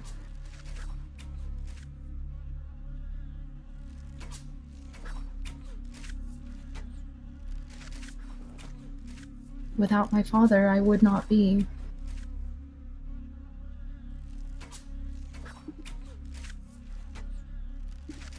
here. Has Witherroot explained the ritual to you?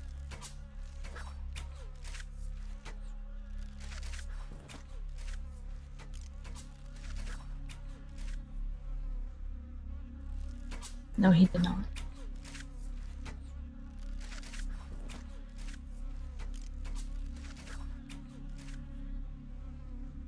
It is a ritual of rebirth. And in that rebirth, something must die.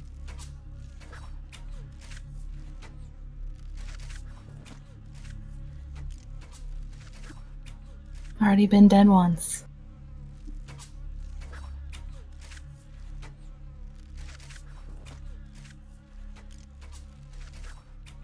How I'll much help more? you. You'll help me? Man, you creep me out, bud.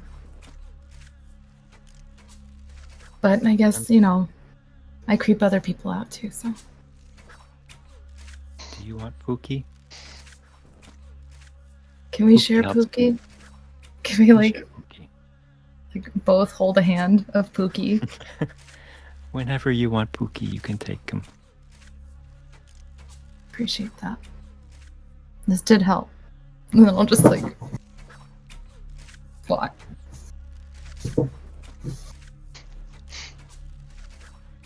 What are the rest of you doing while this is going on? Are you guys just kind of chilling, waiting for him to come out of his... so he can continue? Or is there something you'd like to do? Misty is just studying him, trying to catch any vibe. He's just, obviously watching if he's in some sort of trance, but just, maybe studying him from a distance. You are... who's your deity? Titan and the Maypok Hath. Okay. Can you make a religion check for me, please, with advantage?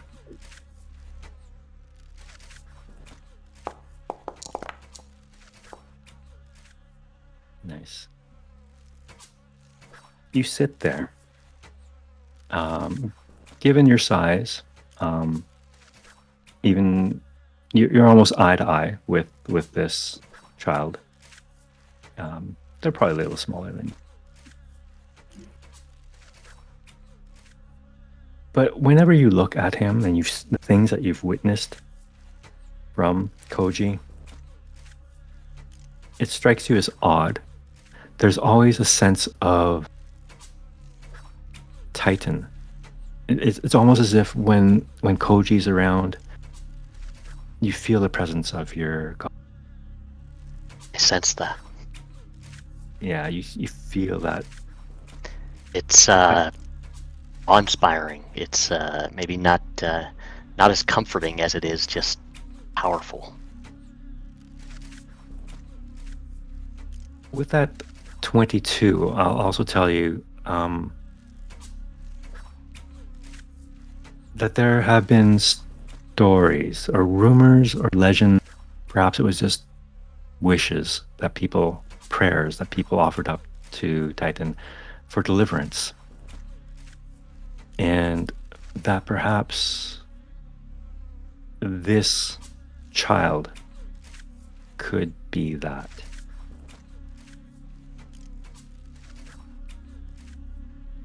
He is him, Steve will say under his breath. What was that now? What'd you say? He is him. One Titan has told us about for a very long time. One that will deliver this troubled land. Peace. That's an interesting take. It seems like maybe you're not the only one to think that based on the circumstances we find ourselves in, but it's a lot of hopes to hang on a very small child. I worry about what it'll do to him. It is indeed a burden. They appear to be carrying it well so far. Children are very bouncy, you know. They always appear to be carrying things well until they don't. I just fear what will happen once we get to our destination. You all hear like a flutter of wings, and when you see Koji has awoken from their meditation, and they're trying to get up and they're fluttering their wings. They're not doing a very good job of it, and they end up just being kind of like floundering around on the ground. But they seem to be having a ball doing it, and Koji bursts out in childish laughter at rolling around in this swamp. Bongo starts doing that little roll thing that I sent everybody earlier today too. Just to help them out. Dodge roll. Lighten up the mood. I'm gonna get down closer to Koji and like laughing with him. I'm gonna say, "Hey, do you want to learn something that I taught my kids and my parents taught me that I think you could do really well to get up from here?" Looks up at you, totally covered in mud. His white robes and feathers are totally destroyed now. But he's looking up at you, big smile on their face. Yeah. All right, I'm gonna get down and I'm gonna try to show him how to do wing flap, which Loomis should get the ability to do anyway. And I'm gonna say, all right. So you copy me, all right? I'm gonna get you. Put your wings out wide like this, like I'm doing. All right, and then you're gonna get low down, and then you're gonna do a big flap, and the wind's just gonna push you right up, almost like you're not doing it at all. Let's try it together, all right? 3, 2, 1. All right. He stretches out his wings, and you hear him grunt out in effort. And I'm just gonna roll some dice here because are helping give him advantage.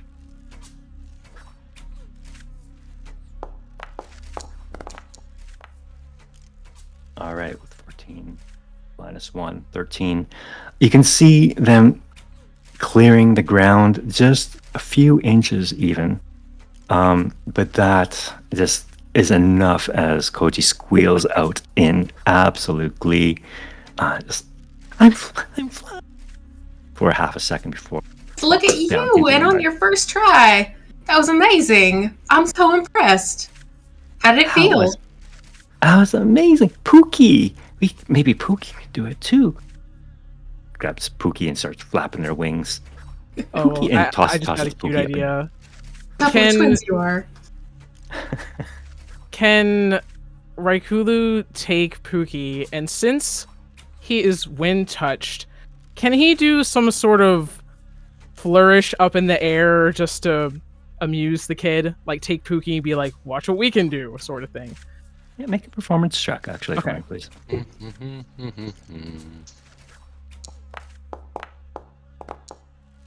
Nice. All right. Yeah. Very good.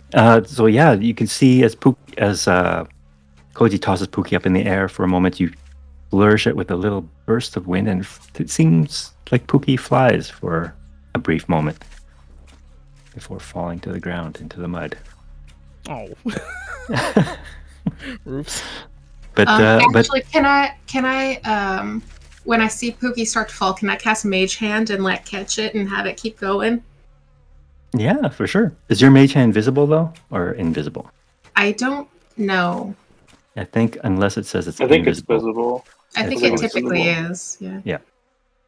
Right. So it's Mage Hand. It poof appears, catches Pookie, and carries Pookie around in the air, and you can see Koji just sitting on, laughing, clapping her hands, and you all get a point of inspiration.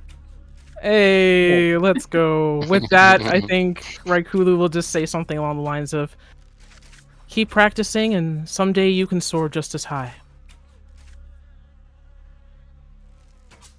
When you say that, all of the laughter and joy that he had on his face disappears and is replaced by sadness once more. Damn it. That was the complete opposite of what I intended to do. As the I don't think I'm gonna grow up. Okay, gonna pick him up. Let's get going. What time is it? By this time, it's probably about 2 to 3 in the morning. Okay. Still got a long way to go on foot, so I'm gonna pick him up. Okay, let's get going. He's just like, All we got an itinerary, man. We gotta go. All right, it's going to take you the better part of 4 hours to cross morass. Wow. And I need you all to make a Constitution saving as you do so. But you have advantage on the saving throw. We all do? Yes, you all do. Okay, do I roll normal because I have him, or am I still... No, you'll have advantage still. Okay. Ooh.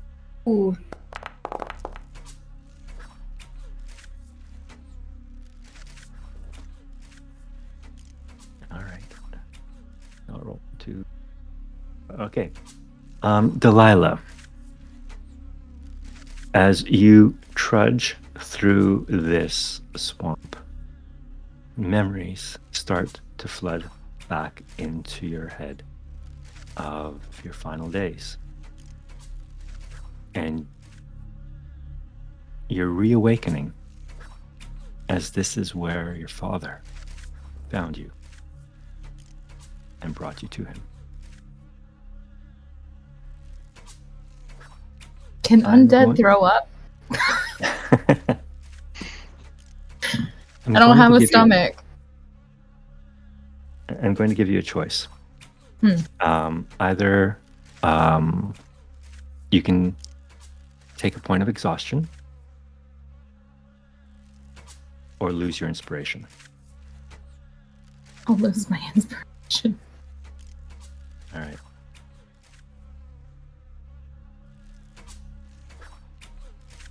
All right. This has been probably the longest 4 hours of your reborn life, Delilah, as you make your way across this battlefield.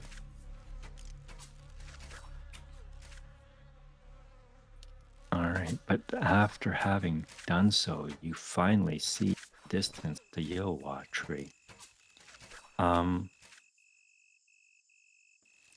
Father Misty, would you say you're still the scout in this? Trying to... Yeah, I'm using my perception to kind of get out in front and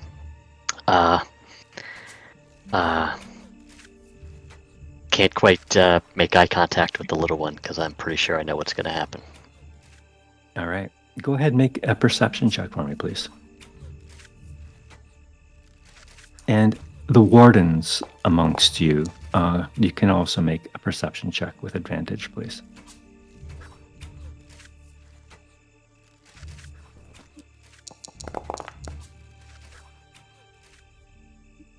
All right. That would not be you, Delilah. You are not a warden. Sorry.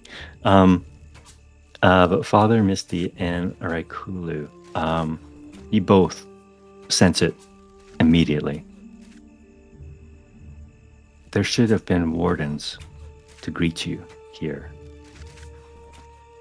There should have been someone. But there is nothing. There is no one. Not even birdsong. Something is wrong.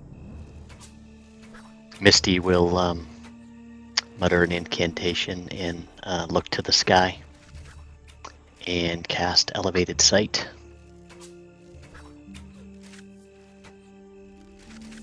Raikulu will distantly say, "This spot should have been manned."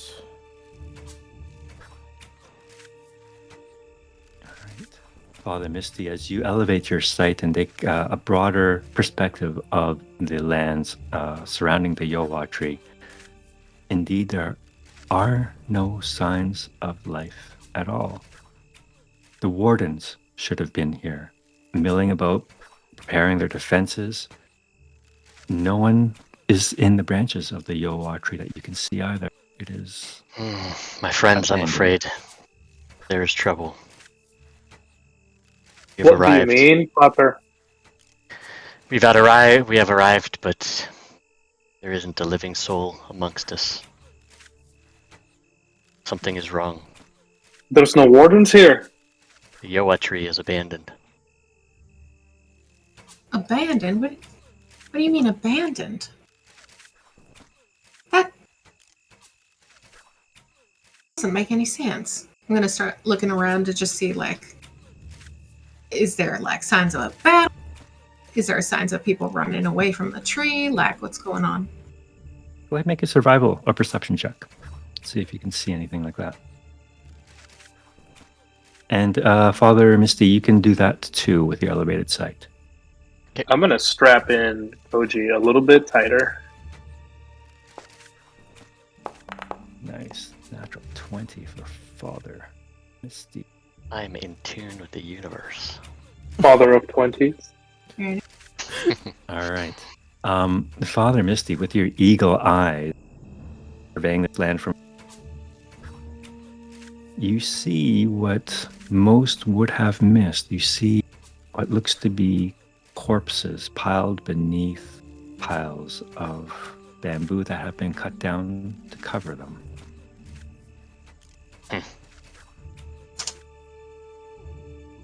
They've perished, my friends. Whoever was here before us has perished.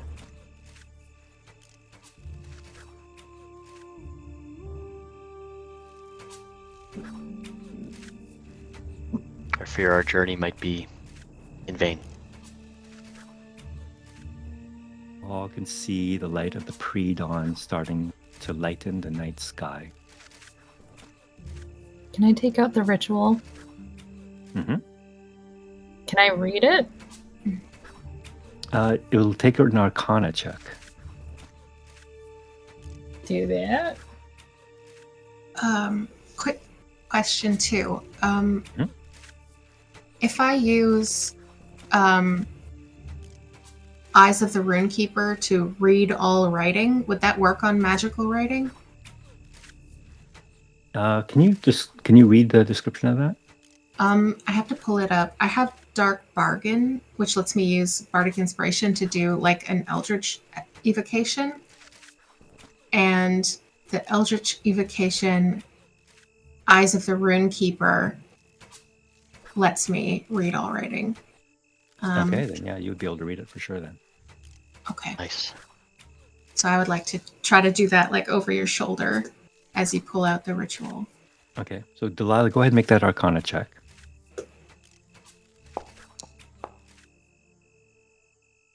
Yeah, unfortunately, Delilah, Father never taught you the workings of magic. So, you do not understand the runes written there. I will ask this though: do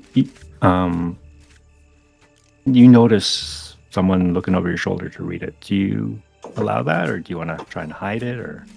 Okay. Yeah, that's fine. Yeah. Okay. So, 1 second here. Winda, as you look over Delilah's shoulder and look at these runes, you see quite clearly that it is in fact a ritual of rebirth. But what is odd about it is that the formula for the ritual is written in musical notation. What you gather, though, is that this child, the essence of Titan, must be brought to the heart of the Jowa tree.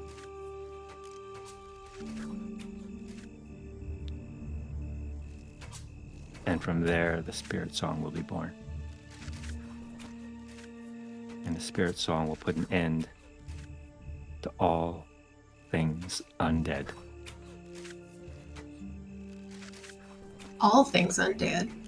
That seems okay. I'm gonna look at Delilah and say,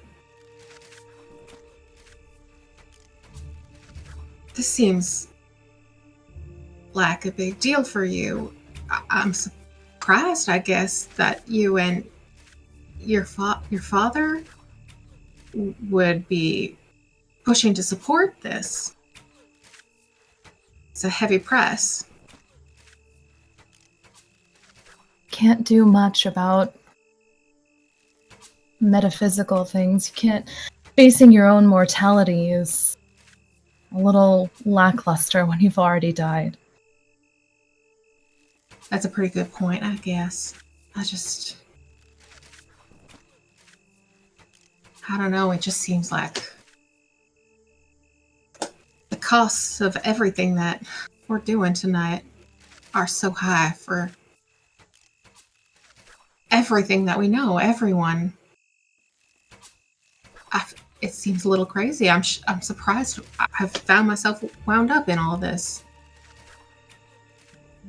If you're worried about the outcome of this ritual not being as intended, then I can assure you that although Father never shared his plans with me, it's something that I understood and consciously agreed to.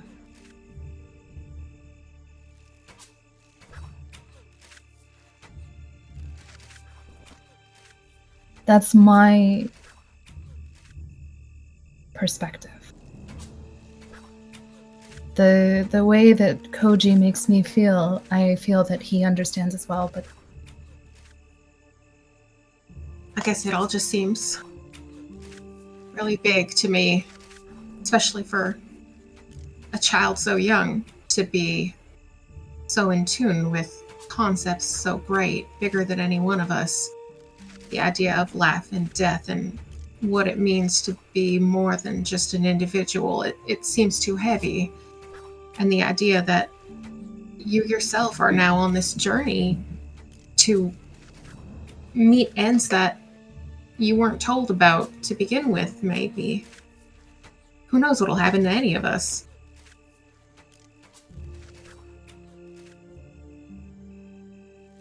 Can I look around and just see, are the rest of, like, our group listening? Like, can everyone else hear? You guys weren't trying to be quiet, so if they want to hear, they certainly can. Or if they want to move off to one side, they give you guys a call too. I'm not trying to be quiet. We'll stride over and say, well, if the little one knows their fate and they can accept it, then we must accept it too. This is what needs to be done, and we're doing it for the right reasons. Andrew, you said that the ritual had musical notations on it? Correct. Okay, so Raikula knows how to play the pipes. Would it be possible for him to look at it and somehow, like, discern anything more specific about it?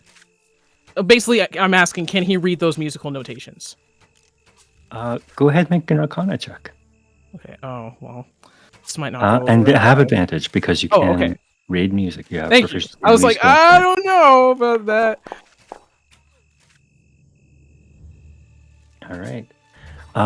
Yeah, you feel you don't exactly get the gist of the subtleties of the ritual, but you read enough to, like, it's almost like reading sheet music almost. You could probably play it.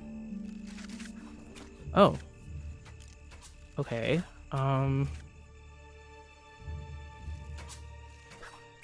think he's just going to sigh and kind of say to the rest of the group, there must be some other way, but if not, I could play this. You feel a tug on your feathers, Raikula. It's Koji. And when you turn to look at them, they look at you back and with eagerness in their eyes, and say, they're all dead. the wardens. I can feel their absence. You can do the ritual, though. He's going to look at him with a very serious expression and ask, "Is that what you want?"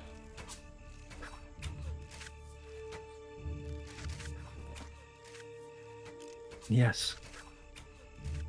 That's why I'm here.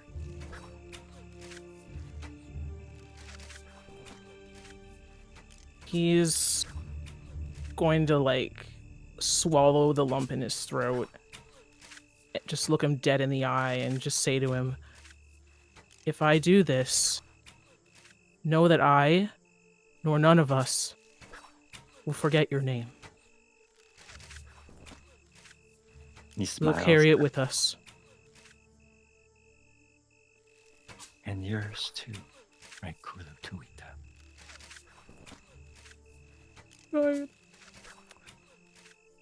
And he's going to sigh and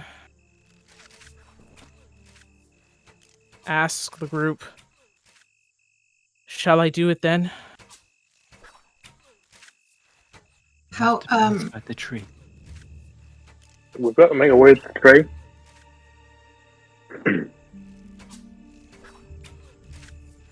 So we decided, yeah, we're going for it. We're going near the tree, and he's gonna whip out his pipes and start playing. But honestly, he'll probably do so with tears in his eyes.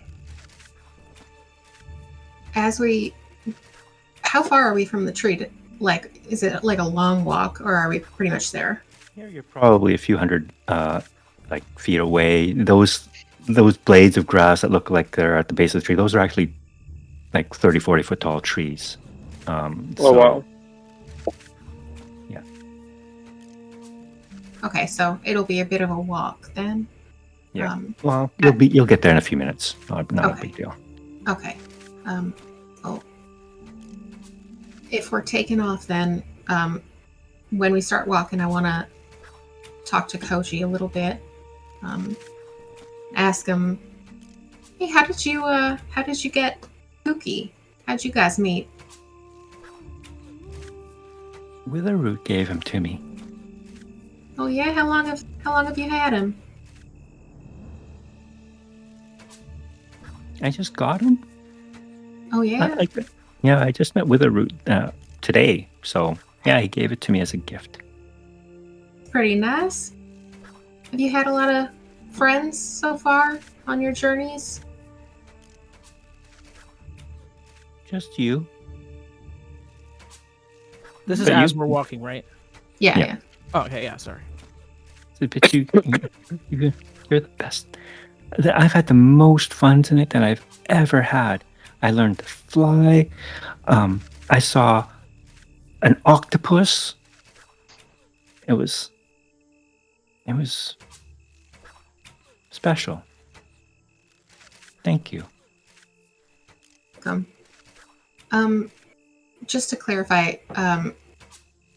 we're able to sense that there's no one around generally, or no one alive. Father Misty with that perception test, and you notice that those dead bodies are piled around. You get a sense that there's an ambush waiting for you guys, just like. Yeah, danger lies ahead. All right then. You might be You get the sense that you might be walking into a trap. I'm gonna stop, and then I'm going to get Koji off of me, and I'm gonna hand him to Winda. Okay. Take care of the lad. All right. Okay. Piggyback, buddy. Lots of fun. Maybe we can fly together. That would be so cool. Maybe we can. Just trying to flap his wings, and you can see Koji's holding tightly onto Pookie as he throws his arms around your neck, and you can just see Pookie flapping in front of your face. As he flaps, I'm gonna jump a little bit each time, just to kind of.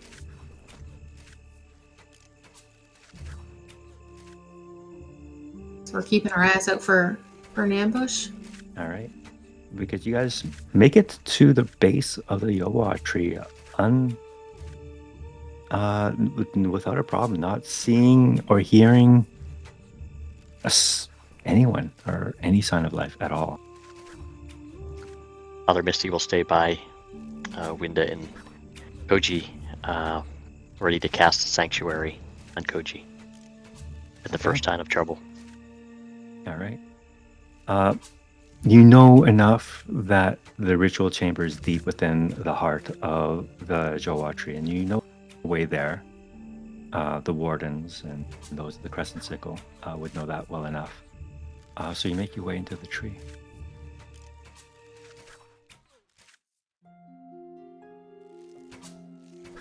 And there you have it. The inner sanctum of the Yowa tree, ever tree. A table. You can see roots and branches almost reaching up from the ground and wrapping themselves around the edges and the legs of the table. The room itself is circular, not that large, but enough to fit all of you inside of it. And Koji points at the table. That's for me.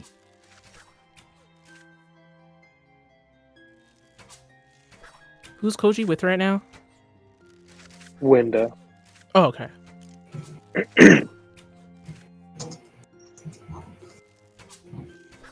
Koji, how do you know that's for you? He shrugs. I don't know. I just know. I just know.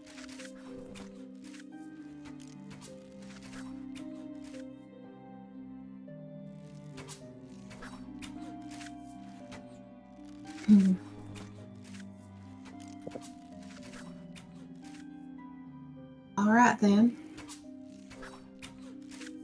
I guess I'm going to take a couple steps closer into the room towards this table and I'm right by your side. Yeah. Look around, Yeah, see if there's I'm anything right behind else. Yeah, see what's in this room. Start looking around. See Active if there's perception signs of checks. people. Yeah. Yeah, go ahead and make perception checks for me. I'm going to use my inspiration on this. While you're doing that, you definitely, he's trying to hide it. You definitely hear Raikulu like sniffling.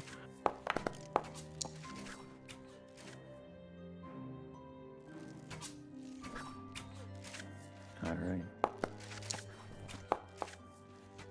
Good rolls here. Nice Pongo. These are good. Hey.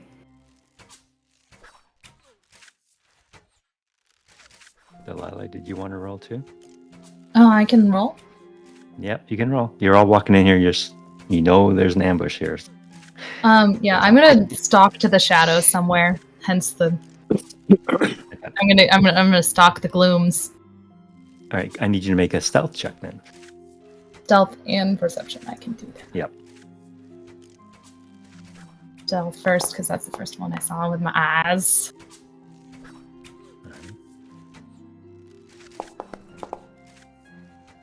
That is the 5th nat one. That is incredible. We haven't been playing that long. That's the 5th Oh, nat gosh. one. Astonishing. Ouch. All right, so I'm going to bring you to this here. So it was Winda and Father Misty that went in first. Oops, bring you a little further. And Koji is with Winda. Raikulu is right there. Pongo and Delilah, you are hanging back in the shadows. It's remove these concentrations.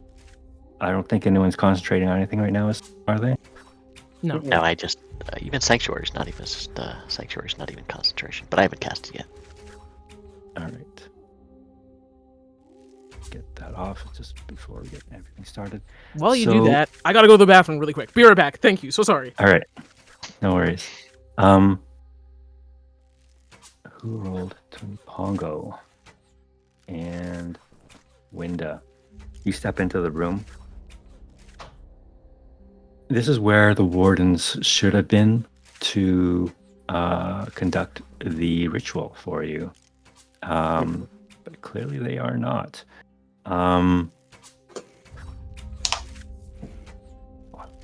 Instead, what you see are piles of bones scattered around the perimeter of the room, branches and roots. Can you repeat? Sorry, what did you say was scattered around? Piles of bones and corpses.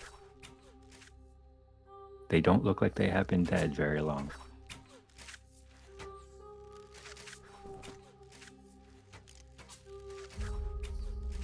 Can I take a cursory glance around and see if any of them appear to be not all the way dead? Maybe breathing a little bit, chest moving or something like that?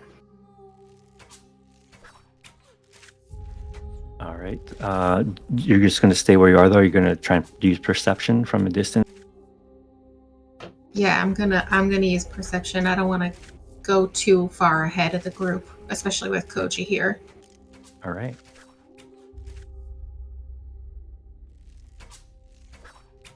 I'm good now, thank you. Should I roll it again?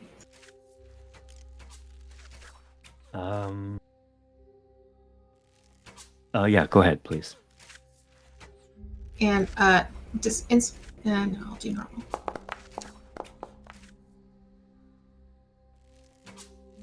All right. You can't tell much. They are clearly the bodies of the wardens that were ago.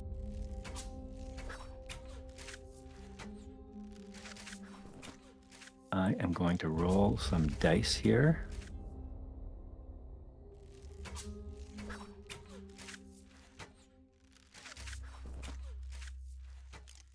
To kick things off.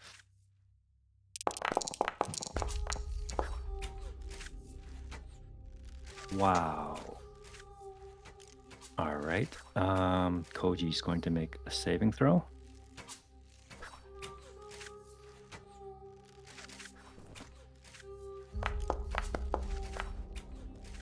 Fails. Koji is down. You can see him cry out in agony as the form, as kind of his arms are strung around your window, and you can see them look like they are rotting before into leathery bones, stretched over bone, and you can just feel his body go limp on you, and the rest of you see this as well. He has been struck by some powerful necrotic magic, and you hear laughter echoing throughout this chamber.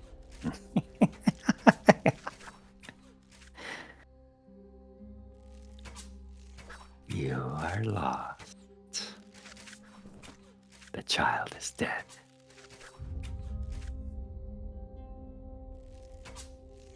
We're rolling for initiative.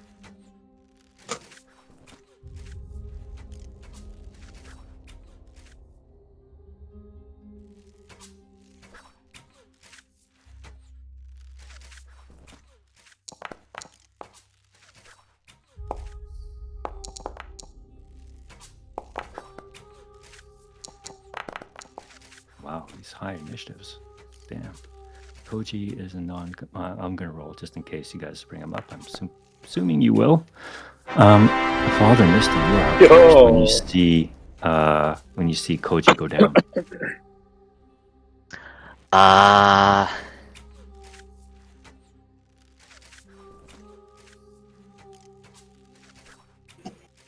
Cantrip Spare the Dying. Okay. On Koji. And Cast Sanctuary on Koji. All right. Koji will remain stable. will not die. No death saves required, but yeah. Are you going to stay where you are? I'll say Koji's like kind of between the two of you there, so you can. Yeah, I Yeah, will move to the other side of Koji and protect him for what it's worth from that side. All right. Because I don't think we knew where the attack came from. We heard the menacing laughter, but we don't know where it came from yet, I don't think. Actually, if you want, you can make a perception check to see if you could. I will. 17. That is good enough to know that it came from above the door.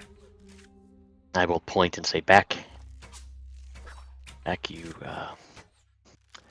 fiend, and not knowing that it's a fiend, but just alert the party to it's coming from above the door. Okay. Right, cool. What would you like to do? Actually, I should be rolling for some other things here. 1 second. Sure. Before continuing further.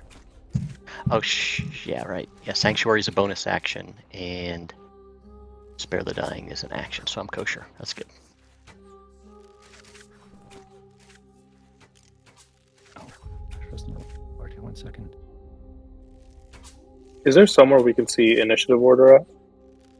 If you click on the swords, to the right, while the rolls are happening, if you go up to the top, there's little swords. If you click on the swords, you'll see the initiative order. Beautiful. Thank you so much.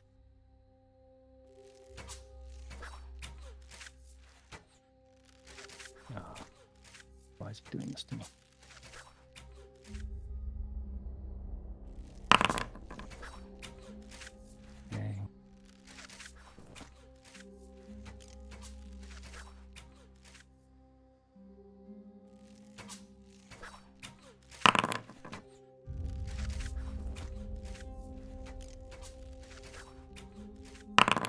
Okay.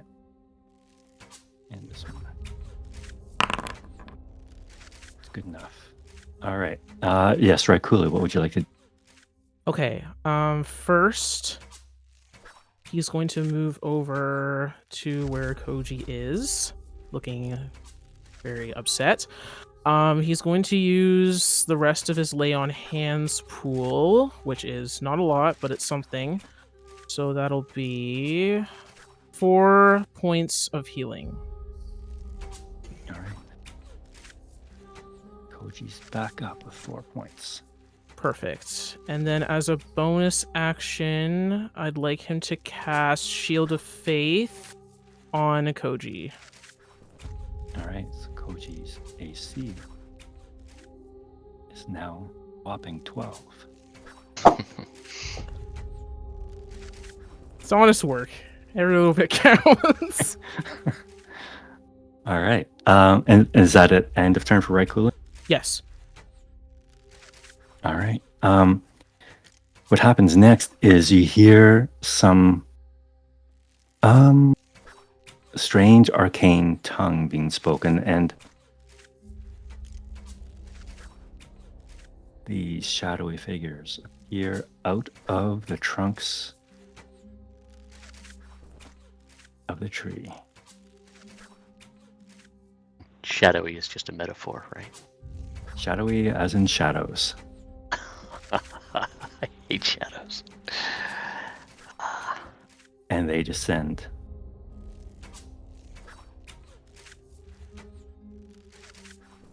And this one can't get past you. They're all going for Koji.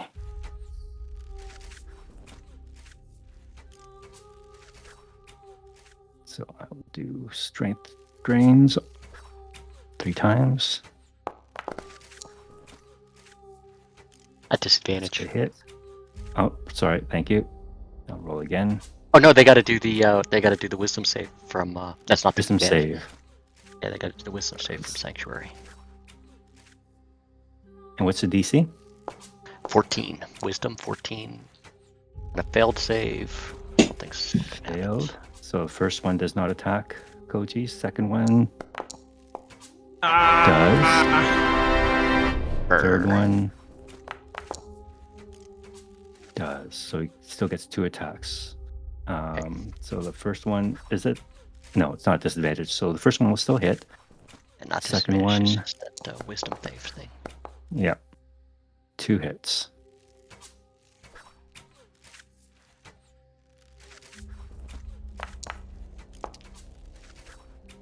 Koji's back down. And with the second attack, we'll take a critical. 2 death saves lost. All right. Winda, you are up. Okay. The others are not attacking anyone else. They are focused on Koji. Okay.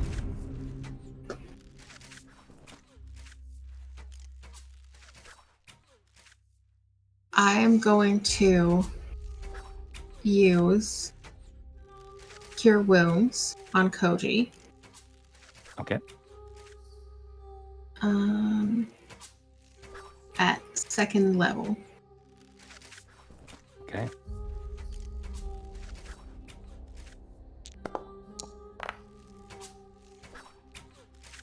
Points. Koji's back up. Okay, and then I'm gonna. Sorry, go ahead. Nope, go ahead. I'm gonna use Bardic Inspiration as Koji is awakened by my spell. I'm gonna start humming an old Luma nursery rhyme, probably about Titan, and waking up in the morning, something cute like that, and give him Bardic Inspiration. Okay, he's bardically inspired. Oh my goodness. He just lost 8 strength, though, from that strength drain. And he's not very strong to start with. All right. Okay, Bardic Inspiration, Sanctuary, and on Koji, but he's still at 10 hit points. Shield of Anything Faith else also. from anything else from Winda?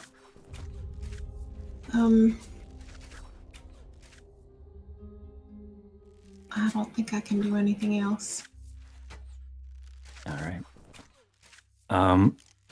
Next up, we have this wonderful creature thundering down the hall toward closing off your exit. It will spend its entire turn to move up behind you, Delilah. You cannot attack its turn. Pongo, you're up. Okay. What is Koji looking like right now? What is his HP? 10. His HP is 10. Yes. Okay. What's his max HP? Do we know? I'll tell you. It's 33. 33. Yep. Okay. Can I see this giant thing that's like thundering into the room? Yeah. Oh yeah. Okay. It's hard to miss. Okay. So I am going to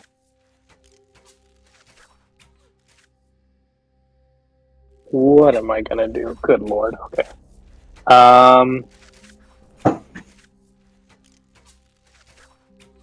That's just not good for anybody.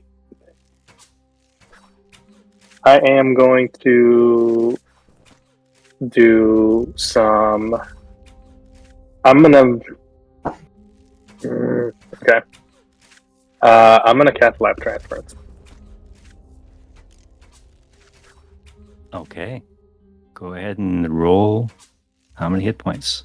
You lose, and Koji gains.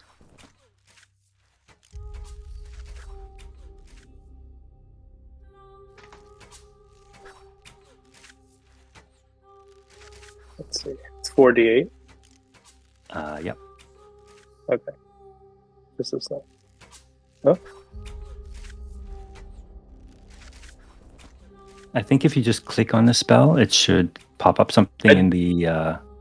I did, and I didn't have enough uses left for it. Oh. There should be That's a what it should checkbox you can undo, and it should let you do it. Let me see.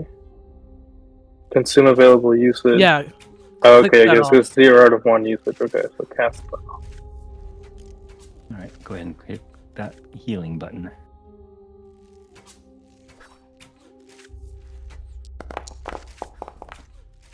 Holy That's juicy. smokes. Did not expect that. Pongo, Well. can you please describe what happens to you? Well, as I see this kid be surrounded by all these creepy necromancer crow things, the only thing I can really think to do at this time is just to think of nature and know that I have to protect the Dreamwood no matter what. So I very much against my own will cast this spell that kind of goes against pretty much a lot of the stuff that I believe in nature-wise, just to make sure that, because I know the marshal and how serious this is, so I guess you'll just start seeing just like ethereal greenness just ooze out of me and kind of make its way into Koji. There, try to get him back up. Pongo, you are down. Mm-hmm. I am indeed. Wasn't. The rest of you kind of see the life force drain out of Go and get shunted. Pongo has given everything to keep Koji up. Koji's back at full health. You hear a squawk coming from above the door, right above you, Delilah, saying, "No, child must die." And would you will make another Constitution saving throw?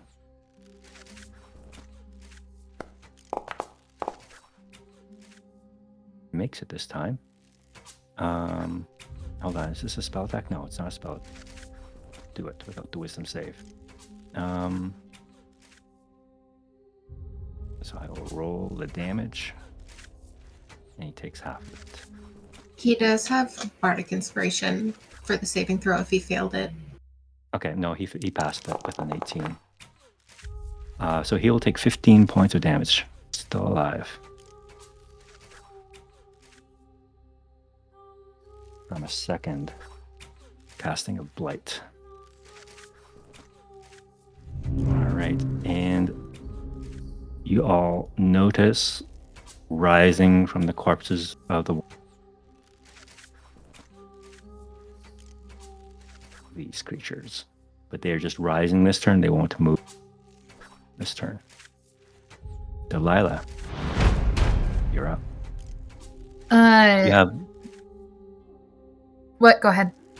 Sorry, you have this enormous skeletal owl bear right behind you. So that was my question. Is like within 5 feet?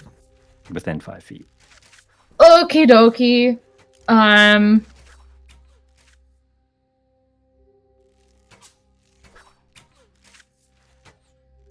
Can I? Here's what I want to do. I want to stay in the shadows as much as possible and still have a line of sight to the crow above me. If that means like an opportunity attack, I'll take it. Okay. You notice that as the owlbear is like charging in to the room, it doesn't seem to notice you. So you're still hidden from it. But if you move, you'll have to make another stealth check. Yeah. I'm going to move to just as far as I need to get to have line of sight to the crow above me. You need a stealth check. We can do that.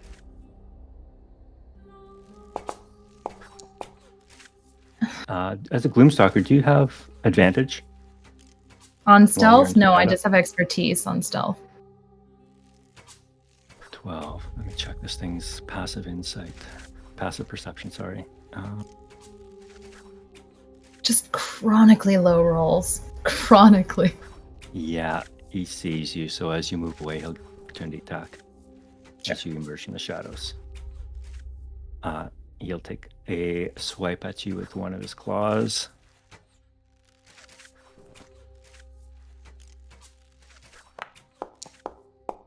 That's a nat 1. That's not going to hit anything. All right. All right. So you're free to move. Where'd you like to go? I guess like what makes most sense is like here. Okay. Would that Just give 5 line feet of into sight? the room. You would be able to see. You can clearly see the top. Anything or anyone there. I can't target, but I'll shoot at him. All right. It'll be at disadvantage because you obviously cannot see them. Oh, I can't. I thought you said I could. You have line of sight to the top, and you know something is up there, but you can't see it. But you can't see them. That's fine. Yeah. That's fine. Okay, why is it not? You have to hit the attack button in the chat message area. Chat. Oh. Sorry, didn't mean to hit it that many times. I'll just... at disadvantage. 15. Hits. You make contact with something. And shouldn't it just... and then roll damage on it? Yep. You have to roll damage separately. Yep. Roll damage? 10 points of damage. Actually, All right. bonus action. Can I Hunter's Mark? Sure. Yep. I'll let you do that.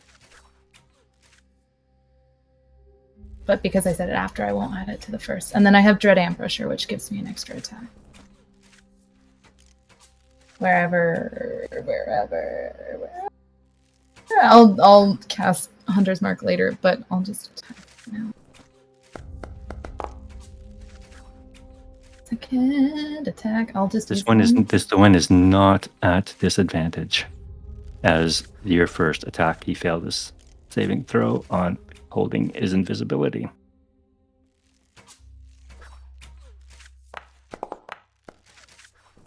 And that's a hit. Thank God. If I cast here, does it automatically add the Hunter's Mark D6 if I cast it? No, it does not. I'll still cast it. You can roll the damage from that, though. Okay. Damage. I'll roll the damage, base damage from the attack. 9. 10. And the Hunter's Mark damage. Another 5. All those nat ones are worth it. Wow, nicely done. 25 points of damage in the round. Against Can I this. go back in the shadows and then hopefully I mean No. like not hide, but just maybe hide from everyone else. You still have movement. So if you want to move someplace, but this room is pretty well lit from the moon seeping in, so not a lot of shadow in here. Through the door, It is. perhaps? I would say it's dimly lit. This room, and the table is brightly lit. Me in a lot of. I'm just gonna move back. I know that's dumb, but like that's All the right, best I can do. All right. How far? right How far in- back? Yeah, how far back can she go into that? Just as far. cap? That's it. That's 5 feet. That's it. Yeah, because the owlbear. I'm sure the undead owlbear is owlbear sized. Sure is. All right. That brings us to the end of round 1. Father Misty, top of the round. You're up. I raise my amulet to turn undead, and then I see Delilah and think, "Oh my gosh, I can't do that to my ally." Yeah, good point. So I revoke my incantation, and start with a bonus action healing word on Pongo. Pongo. Right. Get Pongo back up. Yo, let's go. All right. All right. 6 points to Pongo.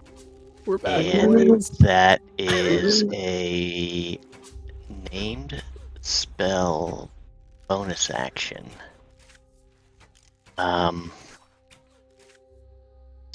And I will just reach out and cast resistance on Koji. Help him with his saves. All right. End of turn. All right. It is now Koji's turn. Still up. And he is a little battered. I think they've died twice at least in the last round. So a little dazed. Excuse me. But they say, "Get me onto the table, please. Hurry!" As they are lying on the ground and cannot get up themselves. However, they can do something else while they're down there. And what can they do? All right.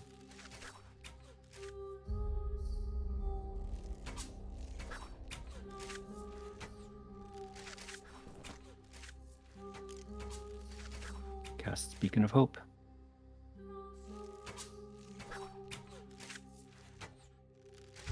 All right, so that all of you will have advantage on any wisdom saves and death saves. And on heals, you will get the maximum amount of healing. Koji is still up. All right, and that is Koji's turn. Raikulu, what would you like to do? Seeing that Shield of Faith wasn't working, I'm going to have him cast Protection from Evil and Good on Koji, which I probably should have done before, but I forgot about it. So, that's an action. So that would swap my concentration. That's my action. Do I have anything I can do as a bonus action?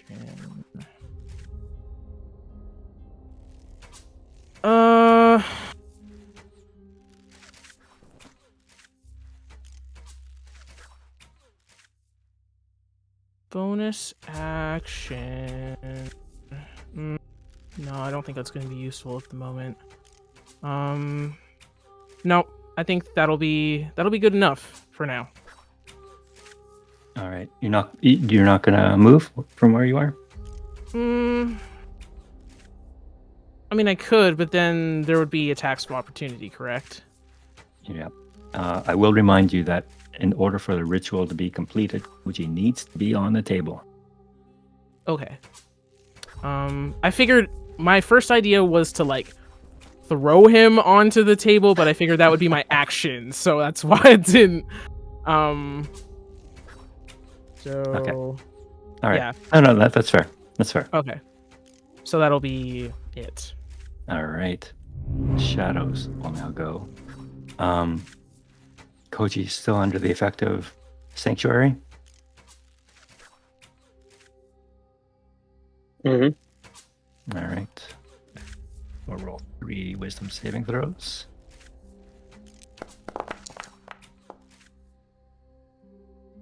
Let's see what those rolls were. Only DC one 14. of them succeeds. Oh, DC 14? on Sanctuary. DC 14 on the Sanctuary. All right, none of them attack Koji. But one of them will attack you, right? Cool. That's valid. They cannot attack. Does a That will 16 miss. hit? No, his AC is 18. All right.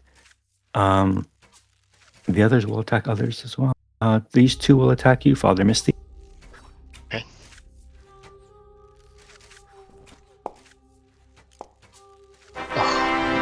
Nat 20. And the Miss. second one be a 15? 15 misses? 15 misses. Here's the con save Alright. for resistance. Whoa. Resistance is down, but no concentration needed for sanctuary. Sanctuary is still up. Okay, can you make a... okay, so your strength has been reduced by 3 points, Okay.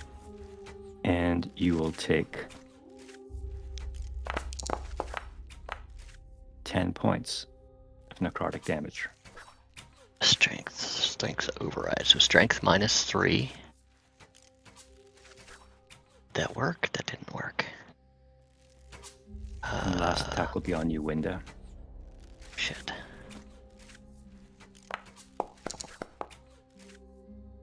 That's going to be a 20. I think that's 20 is going to hit.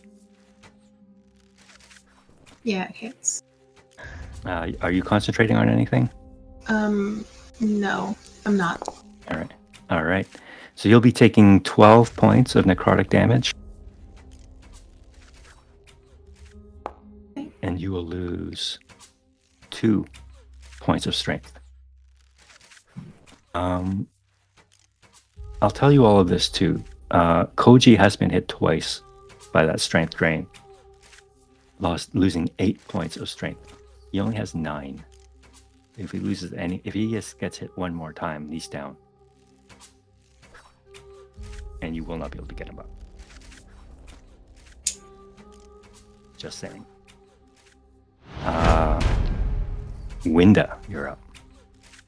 Okay. So these, just from like where the map is, to get Koji on the table, these two like shadow things are in between him and the table, or are they just like either side of the table? They are kind of like one of them's kind of on the edge. So this one here is on this beside the table. This one's kind of table. Okay, so to get Koji onto the table, probably I have to clear one of these out of there.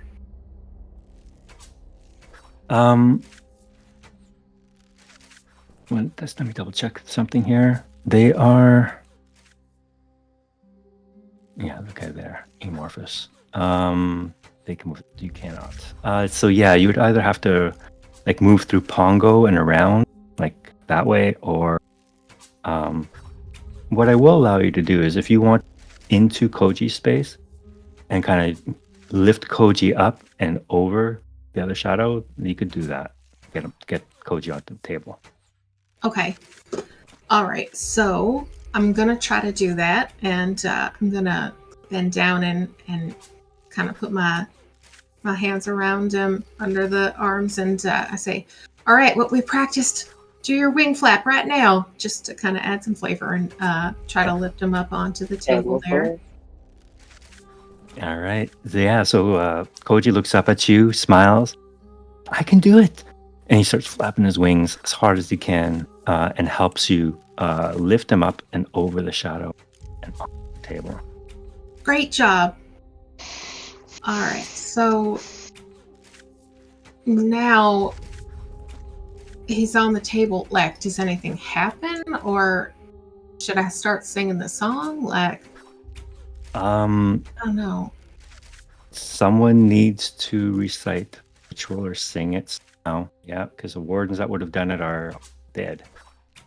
Okay, so would that take an action, or did lifting Koji take my action? I'll say it took your bonus action and part of your movement.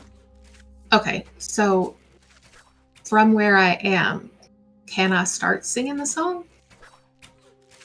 Yeah, Okay, go ahead. then that's what I'll do. I'll pull my lute from my back, and I'll just start playing the song as I remember it from the ritual scroll. All right, can you make a performance check with, or if you have proficiency with the instrument, you can roll that. All right.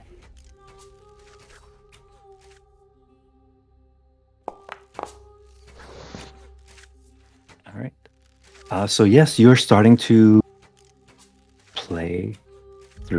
the ritual. And as you play through, you need to have just double check my notes, 5 successes on this ritual casting in order to complete it. And as you do this, as the sound of your music fills, you can see movement at the base of the table. The branches and roots start to move up and reach up towards Koji table. Okay. All right. Anything else from Winda then? I think that's everything I can do. All right. Yeah, I'm gonna stay where I am. Well, I guess I moved into the space where Koji was, so I would be up a little bit. Right, and you will get an opportunity attack on you from the shadows. Okay.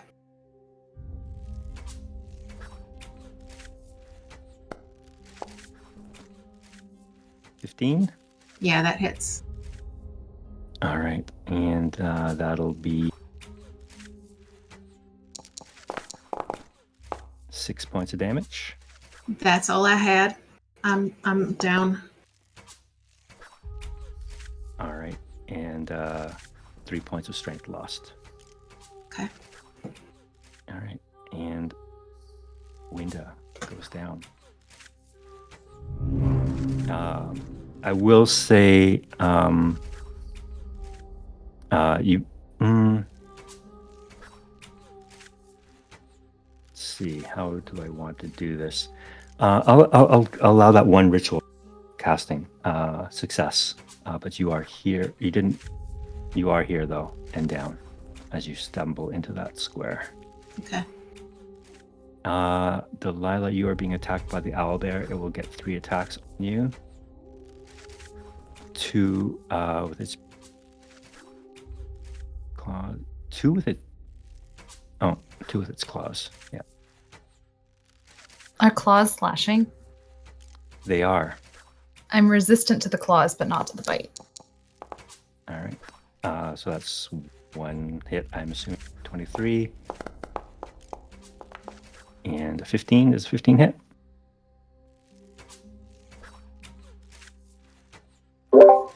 I should probably target you. That might be easier. I'll tell you. Does the 15 hit you? Yeah, it does. Yeah. Okay.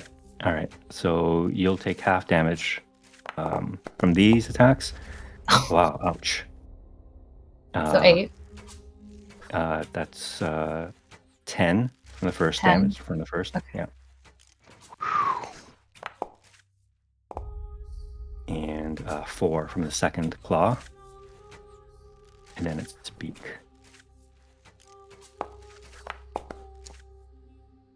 That's a 17. That's going to hit. And this is piercing damage. You'll take 7 points of piercing. Is it automatically taking, or do I have to? You have to take them off yourself. How much is that total? So it'd be 7 plus 10 plus 4, 21. With the resistance? With the resistance. Yeah, I rolled crazy 21 points of damage on the first one. Just 10. Yeah. And that is its turn. Are you still up? Yeah, barely. Okay. Grim for you guys. Pongo, you are conscious but prone. Prone. Okay. Well, I will take.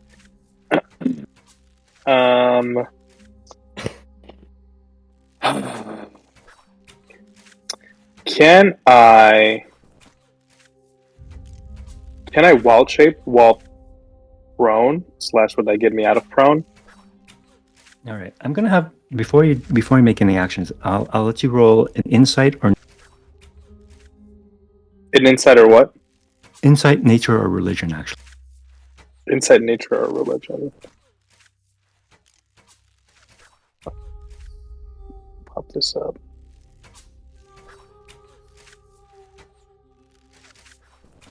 Insight, nature. Or roll it then. Wow. That'd be insight. Insight. Okay. With that 11, when you heard Winda start playing music of the ritual and you saw the branches and the roots appear from the bottom of the table and start making their way up, and as Winda kind of fell, the motion stopped. You have enough wherewithal to realize that if you are able to carry on that tune, the ritual could continue. Okay. Okay.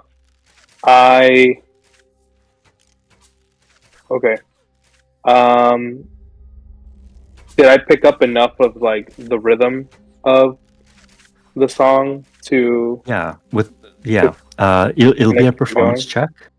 Okay. It'll be at least a performance check to see if you can do it. And this will take an action, right? Yeah. Okay. I will take out my little hand drum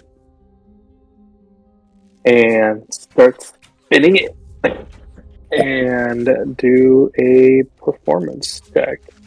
The old -1 charisma.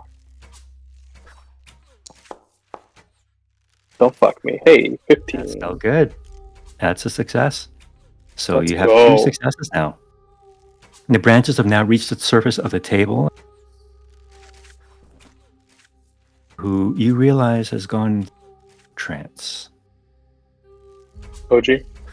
Yep. Okay. Are the branches like covering him, protecting him right now, or have they not like fully encased? They haven't reached him yet. They're just kind of at the edge of him right now.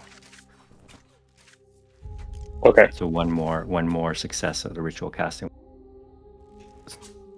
Probably encase Koji and branches. Okay. Well, I'm very low on health, and one of our healers is down.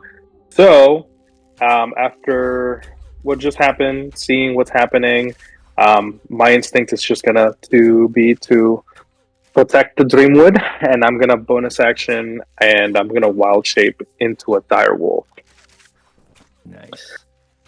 And I am. So I have 50 feet of movement. Would I be prone still after the wild shape? Yes, you would still be prone. Okay. So then I use half my movement to get up, and then I'd have about 25 feet. Hold on 1 second. You're 3rd level? Hmm? Yeah. What's Third the level. maximum level you can change to wild shape into? CR1. CR1? Okay, perfect. Just let me do this wild shape for you. Yeah. All right, you are wild shaped into a direwolf. Perfect. And well, sorry, there's like a bunch of stuff popping up right now. And then I am going to.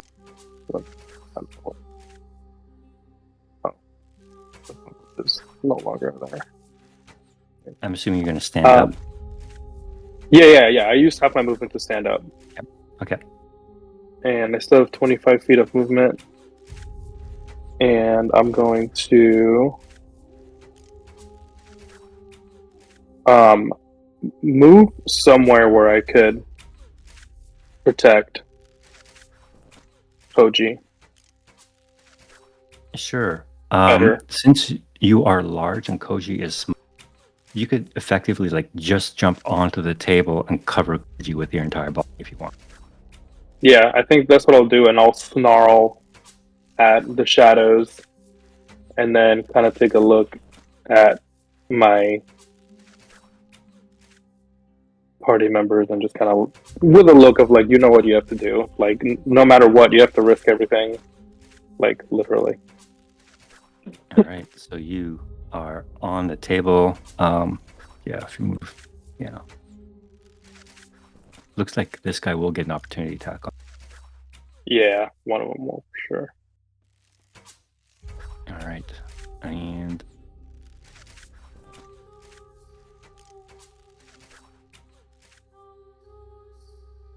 Oh, that. Did I do that?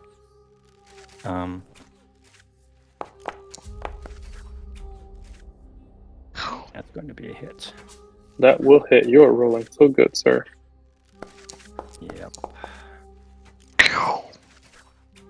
12 points. Is Direwolf still up? Mhm. All right. And you will lose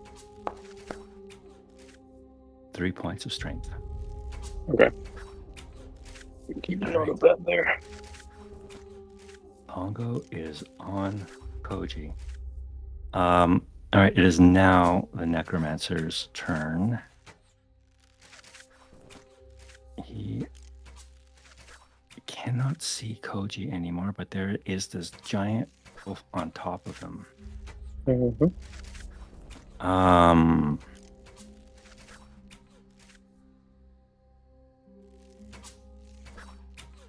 All right. He will cast a chill touch on you.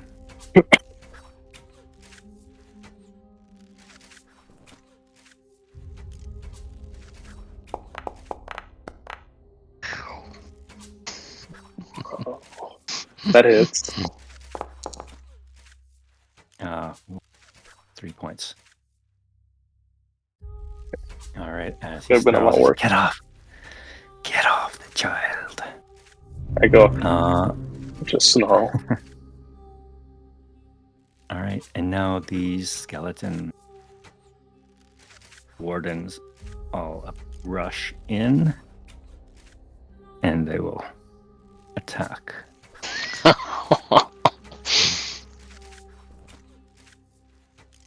Ritual, turn on dead. We gotta do it. We gotta do it.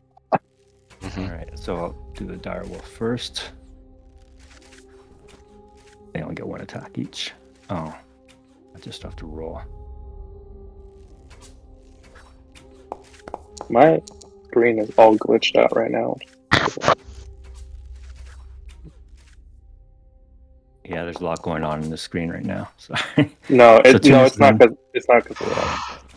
So 2 miss. All right, 2 misses on the direwolf, and Father Misty. Miss. Miss. There we go. All the bad rolls are coming up now. And then Rekulu. It's also a miss. Oh my gosh. Missing everything. Oh, it's still a miss. Sorry. 17. That's going to be a 19. Oh, a plus 19. 2. Okay. Yep. That'll hit. Right. All right. Yeah, these guys do not do a whole lot of damage. That'll be 7 points of slashing damage. All right, and that is it for them. Delilah, what would you like to do? Can I get up onto this ledge somewhere? It is about 10 to 15 feet above you. You can probably try to climb around and up, but you wouldn't be able to just jump up there. No, that's fine. Would I be able to get forget how to here? If I climbed up and then went that way?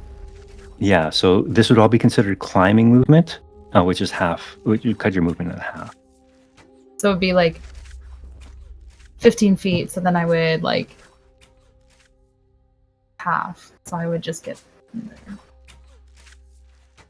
In any case, I'm taking the disengage action. Okay. And then as far as where I want to go is the question. Can I get under the table? Yeah, you can. Do you want to hide under the table? I want to hide under the table. All right. I want to hide under the table, yeah. So I don't know. I'm going to put myself here, but I'm more where I would actually have enough movement to get there. Okay. I just don't want to overlap. Fair enough. Yep, you're under the table. And then bonus action, just coming to help. I don't know the words, so You act. Yeah, unfortunately, it takes a full action to do it. But yeah, you start humming anyway. Humming, yeah. And then maybe looking for Pookie. Actually, go ahead and make a perception check for that. Ooh, Pookie. Good thinking. Oh, great thinking. Ooh. Mm-hmm. Perception. All right. You notice Pookie is kind of like half caught under where Winda. So, like, Pookie's under Winda, or just... Yeah, Pookie is under Winda.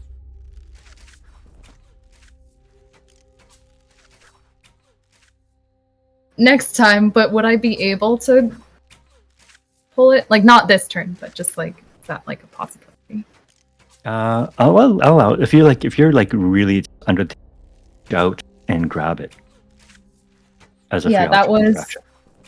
Yeah, that was, like, I'm more towards this way under the table anyway. Yep. Sure. You now Pookie. Okay, I'm just gonna hold its hands and cry a little bit. Okay. What to do? His next round, Father Misty, you're up. Literally surrounded by undead. My back is turned to Delilah. I'll try to target. I'm gonna target. Winda is down, right? Winda is down. All right, so I'm gonna target Winda and bonus action. Healing word. Okay. It'll be my last level 1 spell slot. And because of the Beacon of Hope is still up, it'll be Okay. max healing. Oh, cool. So what is that? Healing is it's a D4 plus 2. So did I roll a D4? Yeah. No, I roll. It's a D4 plus 4. Plus 4, so it'll be 8 points of healing. Yeah. It's a D4 plus 4. So it's 8 healing for Winda. And that is my bonus action. And Turn Undead is not a spell. So I will activate my Channel Divinity, raise my amulet, call, and turn undead.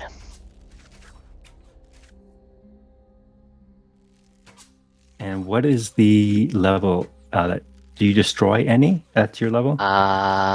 It is just, hang on, let me go to the features thingy. The features thingy. Features. Destroy is 5th level.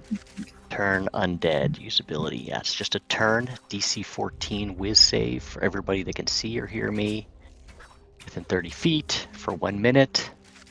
All Move right. as far away as they can. Yeah, So but it's just a turn, not a destroy. These are the 4 shadows. What's your DC? 14. 3 of them pass. The first one fails. And so Do I have to roll as well? You do have to roll, Delilah. But you have advantage because of Beacon of Hope on Wisdom Yeah. save. She passes. Meets it, beats it. Meets it, beats it. Beats it. All right, Delilah's not turned. But One, then two, again, neither are the 3 shadows. But anyway. So 6. An attempt was I'm gonna made. say. Where the shadows were undead? Oh, the shadows are definitely undead. These are for the bird skeletons. Oh, we love that. 1, 2 pass. This one fails. This one fails. I'll pass. This one fails. All right. And then for the owlbear. Come on, Albert. Tank it. Hey. Any modifier? So it's wisdom. The wisdom. What is wisdom? Plus 1. So it fails. Hey. nice. Owlbear starts scooting down the hallway. Oh, the shadow. All right, that was clutch. That was nice. Got rid of half of them there easily. Whew. All right, end of turn. All right, Koji will go now. And he will give you all mass healing. I just need to double check what level he can cast it at. this is going to be at max level. So now it'll be 4 plus 4. 8. Everyone gets 8 hit points back. Let's go. All right, and still stuck underneath this very large direwolf.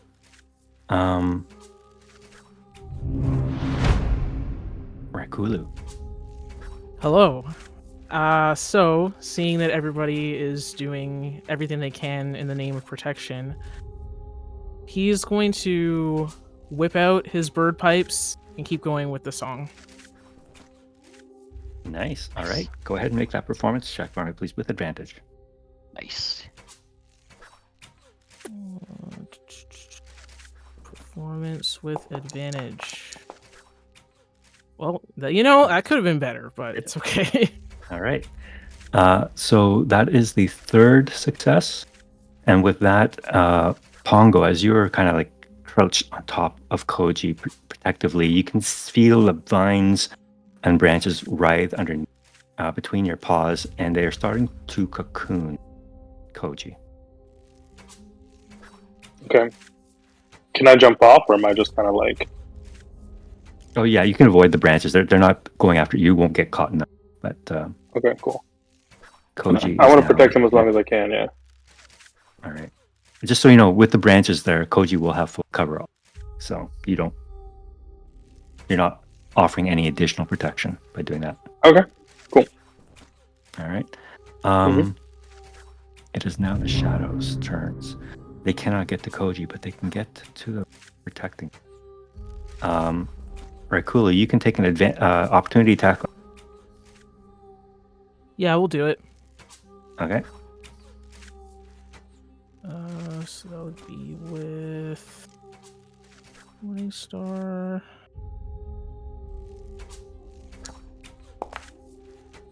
Nat 20. Okay, Nicely done. okay.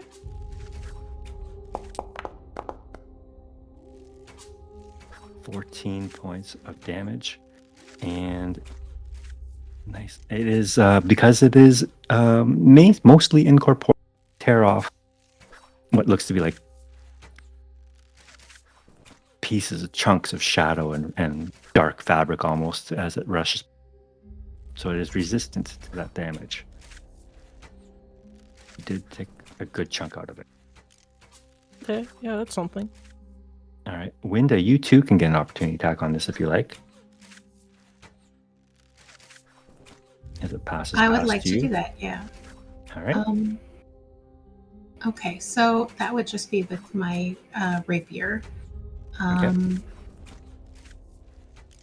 So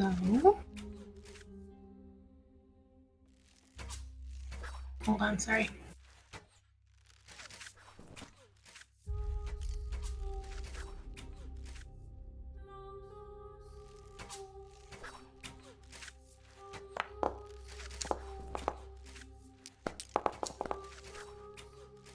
I don't know. Oh yeah, okay. All right. 20 is definitely a hit for 7 points of piercing. And that is again going to be halved, so that's 3. Right. So you guys are tearing chunks out of this shadow. It is still up. Likewise, this one here down is going to move around. Father Mister, you do not get an opportunity attack because it's basically just around you. So you have 3 shadow attacks on Pongo. As I try and pull you off to get to Koji. I'm snarling. That's a miss. Oops.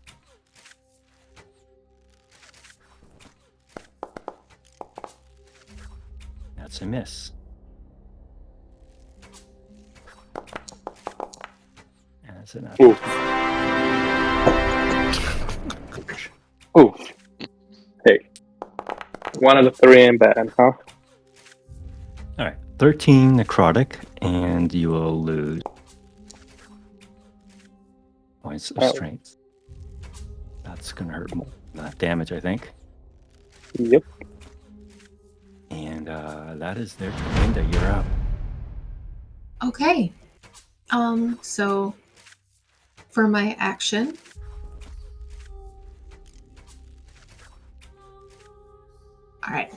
all right. For my action, I'm gonna keep playing the song. I still have my, I guess I still have my lute out from before, Okay. so I'll keep playing. And All right. that's performance. Yeah, performance with advantage. Okay. A dirty 20. Okay. Yeah. Nicely done. You have almost completed the ritual, and as Koji is now completely cocooned, only his tiny little face remains. And you can see flowers, blossoms, and leaves start to sprout from branches and roots and leaves. There is just one more refrain left. I'm assuming you want to get up too. Yeah. I would like to be standing, so I'll use half my movement for that, and then with my bonus action, I'm gonna use my dark bargain to cast mage armor on myself. Okay. All right. Okay. Trying to see if I can show it in the thing, but No, you just have to. Yeah. Pongo, you're up. Okay. Hear me out. So, with, and it's like all my instinct wants to just attack these shadows, but because of all like how in tune with nature I am, I obviously like feel everything that's going on. With my keen hearing, and smell, could I? So like smell wise, I'd like to kind of just obviously like take in, kind of like understand and like try to in tune myself with what's happening with Koji and the branches nature wise. But then with my keen hearing, as everybody has been performing, I've already performed it, but I'm a direwolf now. I was wondering if I could try to howl the tune. Very, very appropriate for this type of song. That's epic. Okay, so I have a -2 to charisma, so we're gonna see what the wolf can do here. You still have You will inspiration. be rolling with advantage. Oh yeah. Can I use my inspiration for this? Yeah, you certainly can. Oh, I forgot about that. Okay, so I'm going to roll performance, right? Yep. With advantage. With advantage. Oh, it's actually a little bit better than I thought it was. Oh my god. Let's go. All right. So as Pongo, as a direwolf, let's loose a bone-shattering howl. That is exactly what happens as all these undead creatures, the skeletons particularly, just kind of rattle and bones start to fall off, arms, ribs, their skulls just kind of flop onto the floor and roll across the dirt. The shadows let out a horrendous screech and dissipate. And all of the undead creatures in this room are no. Let's go. Delilah, what are your last thoughts as you're brought into darkness? I wanted to like put Pongo up on the table and like hold its hand and then offer the other hand to Koji for his little hand to come out and just say, You asked me why. This is why. I hope you don't mind that I need some comfort too. Between the branches of that cocoon, Koji, see a little tiny hand come out and grab yours and hold it tight. Pookie, I meant, not Pongo, sorry. Yeah.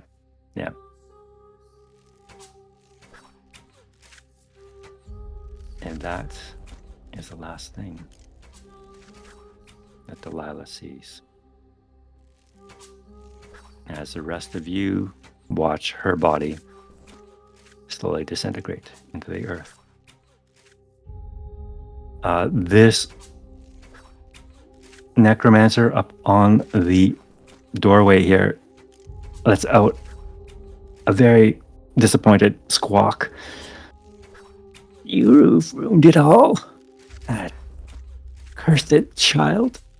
And attempts to run away. I'll let you all get one pot shot off at this thing before it leaves if you like. Oh, I'm gonna fuck him up. Yeah, I definitely want to. Yeah, I have a javelin. I could throw it. All right. So Fireball. initiative, we're- Any action, really?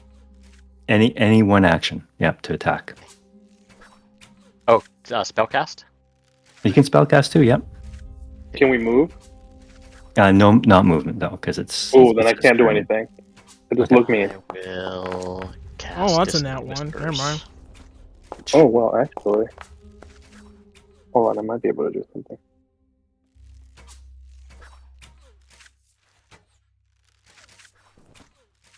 All right, so the firebolt is going to miss. The javelin is going to miss. I will make the dissonant whispers saving throw for him. Passes. You'll make it. Yeah. Okay, so I can do something, and I'll do it after everyone's done. All right. And how much damage does it? Still takes half damage from dissonant whispers, I believe. Does.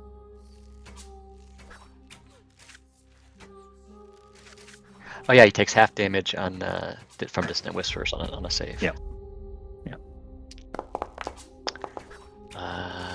11 psychic. So it'll be 5. All right. All right. And what would you like to do, Pongo?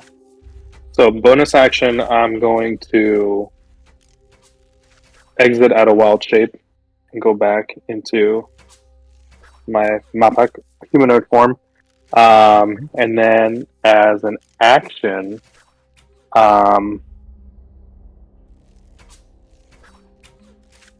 I want to cast Spike Growth. And I want to do it. Oh my gosh, it's doing the thing again. And I want to do it in 20. So, like, I want to get him in it and put it 20 feet, like, in the direction that he's heading out.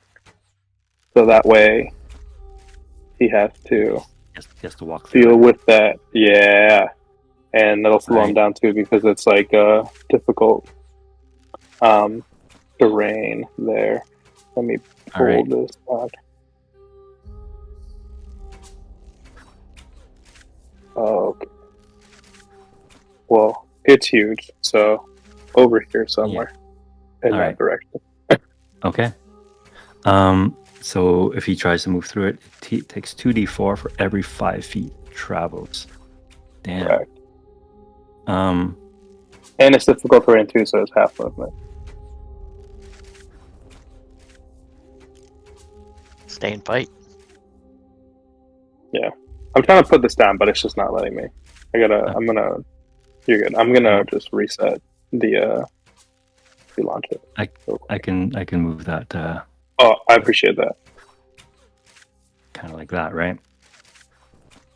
Yeah, just like get him just enough in it, but 20 feet in front of him, so he has to absolutely walk through it.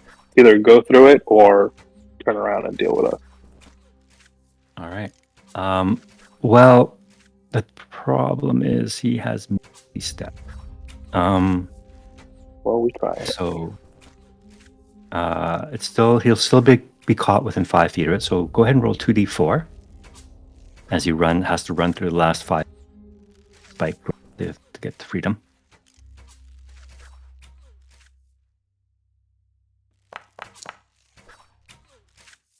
Five points. Yeah, he's pretty banged up, but he's still up after that damage.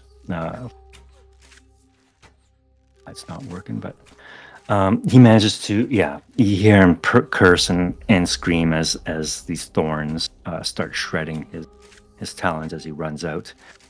Curse you all! I will have my revenge. And he's. You look back at the table, and you see what used to be Koji is no longer there. And in its place, you see looks to be a wooden heart.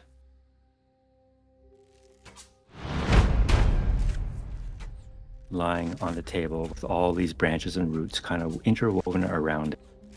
And as soon as the branches start to withdraw, you all feel it. The birth of the Spiritsong. And you can feel its power banish all undead creatures within the Dreamwood.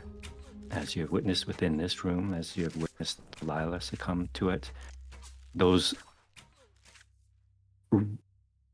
celestial energy radiates throughout, emanating from the Yowa tree, and vast swaths of undead suddenly drop lifeless. You make your way out of the tree to watch the dawn arise. The weight of the past night weighs heavy on your shoulders, and you can see before you the desolation stretching out in front of you. What's once a vibrant foliage is now charred and turned to ash. As dawn breaks on the horizon, pale light slowly spreads across the land. The smoldering fires still send plumes of ash and smoke into the air, a stark reminder of the battles.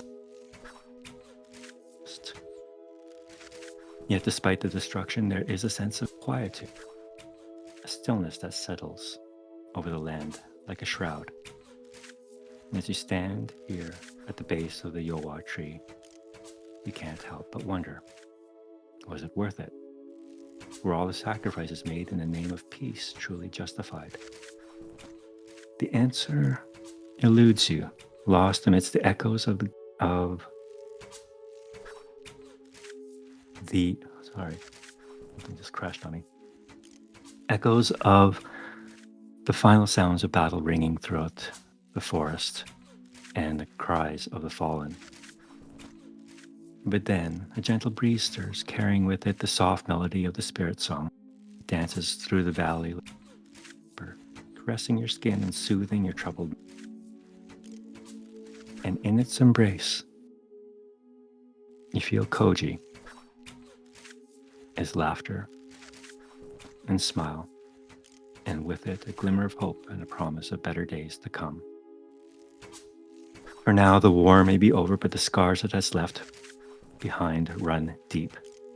Yet as you stand in the pale light of dawn, you realize that peace is not merely the absence of conflict, but the presence of something greater. The resilience of humble folk and bird folk spirit alike, and the enduring power of hope and sacrifice. And in that realization, you find the strength to carry on, to rebuild, and to forge a new future from the ashes of the old. And that is where we will conclude this one shot.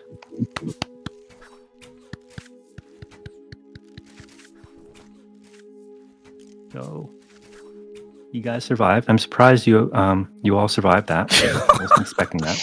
Ish. Well, Minus I one. mean, Wow. poor we all Delilah survived did that. not survive, but I'm still proud. No, I'm actually surprised. And you only used one life trend. Really well done, guys. Good job. That was a That was clutch move at the end. The pong with the Awesome. howling. That was Yeah, that Dude, that was the so cool, howling? dude. Under That the was- moonlight? that on was top of literally the so blue bird cool. plant? Oh, man. I was really hoping was I was able to pull that off. That was a really huge cool. brain move. Team effort. Hey, dude, that keen Yeah. hearing, man. I love the vibe too, because it's like, Yeah, it was perfect. yeah, a wolf howl is like terrifying, but also so natural. So like the final move to like sacrifice Koji, like it's got that bittersweet element to it. And all of this is canon now. So Yes, I was gonna ask because it's all canon. Awesome. So we basically just played Rogue One. much, yes, yeah. yes, we did. Napactopus. We're back to except those- you all survived. That was Except anyway. a lot of us survived. That was really good. Maybe we'll have descendants. Yeah. Yo, epilogue. Pongo wants to mold Earth and just bury Pookie, and Where? then just sit next to the grave. Where would you bury Pookie? Where would I bury Pookie? Oh man, Should look for a spot near the. near the tree. Near the tree, yeah. Yeah, somewhere not far. Let's find somewhere with like some open space, because I feel like Koji would have. I would have liked to teach him somewhere to where he could get roll better at around and flying. fly. Yeah, exactly. All right, but not too far from the Yoa Yeah. tree then. Yeah. No. In the swamp. No, I'm just kidding.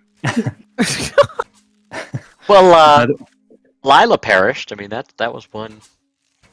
Was one Yeah. fatality. That was I was that was wondering for flavor, would there have been anything left of Delilah or just nothing? I'll leave that up to Delilah. What might have remained? She had a crescent sickle pin. Okay. I think Raikulu would have taken that, and then from now on, he holds on to it when he offers his prayers up to his god. Because you helped save the world, basically, and he just wants to remember your service. Aww. That's awesome. Now you have a trinket that you can hand down to your ancestors. Mm-hmm. Or descendants. Yep. Nice.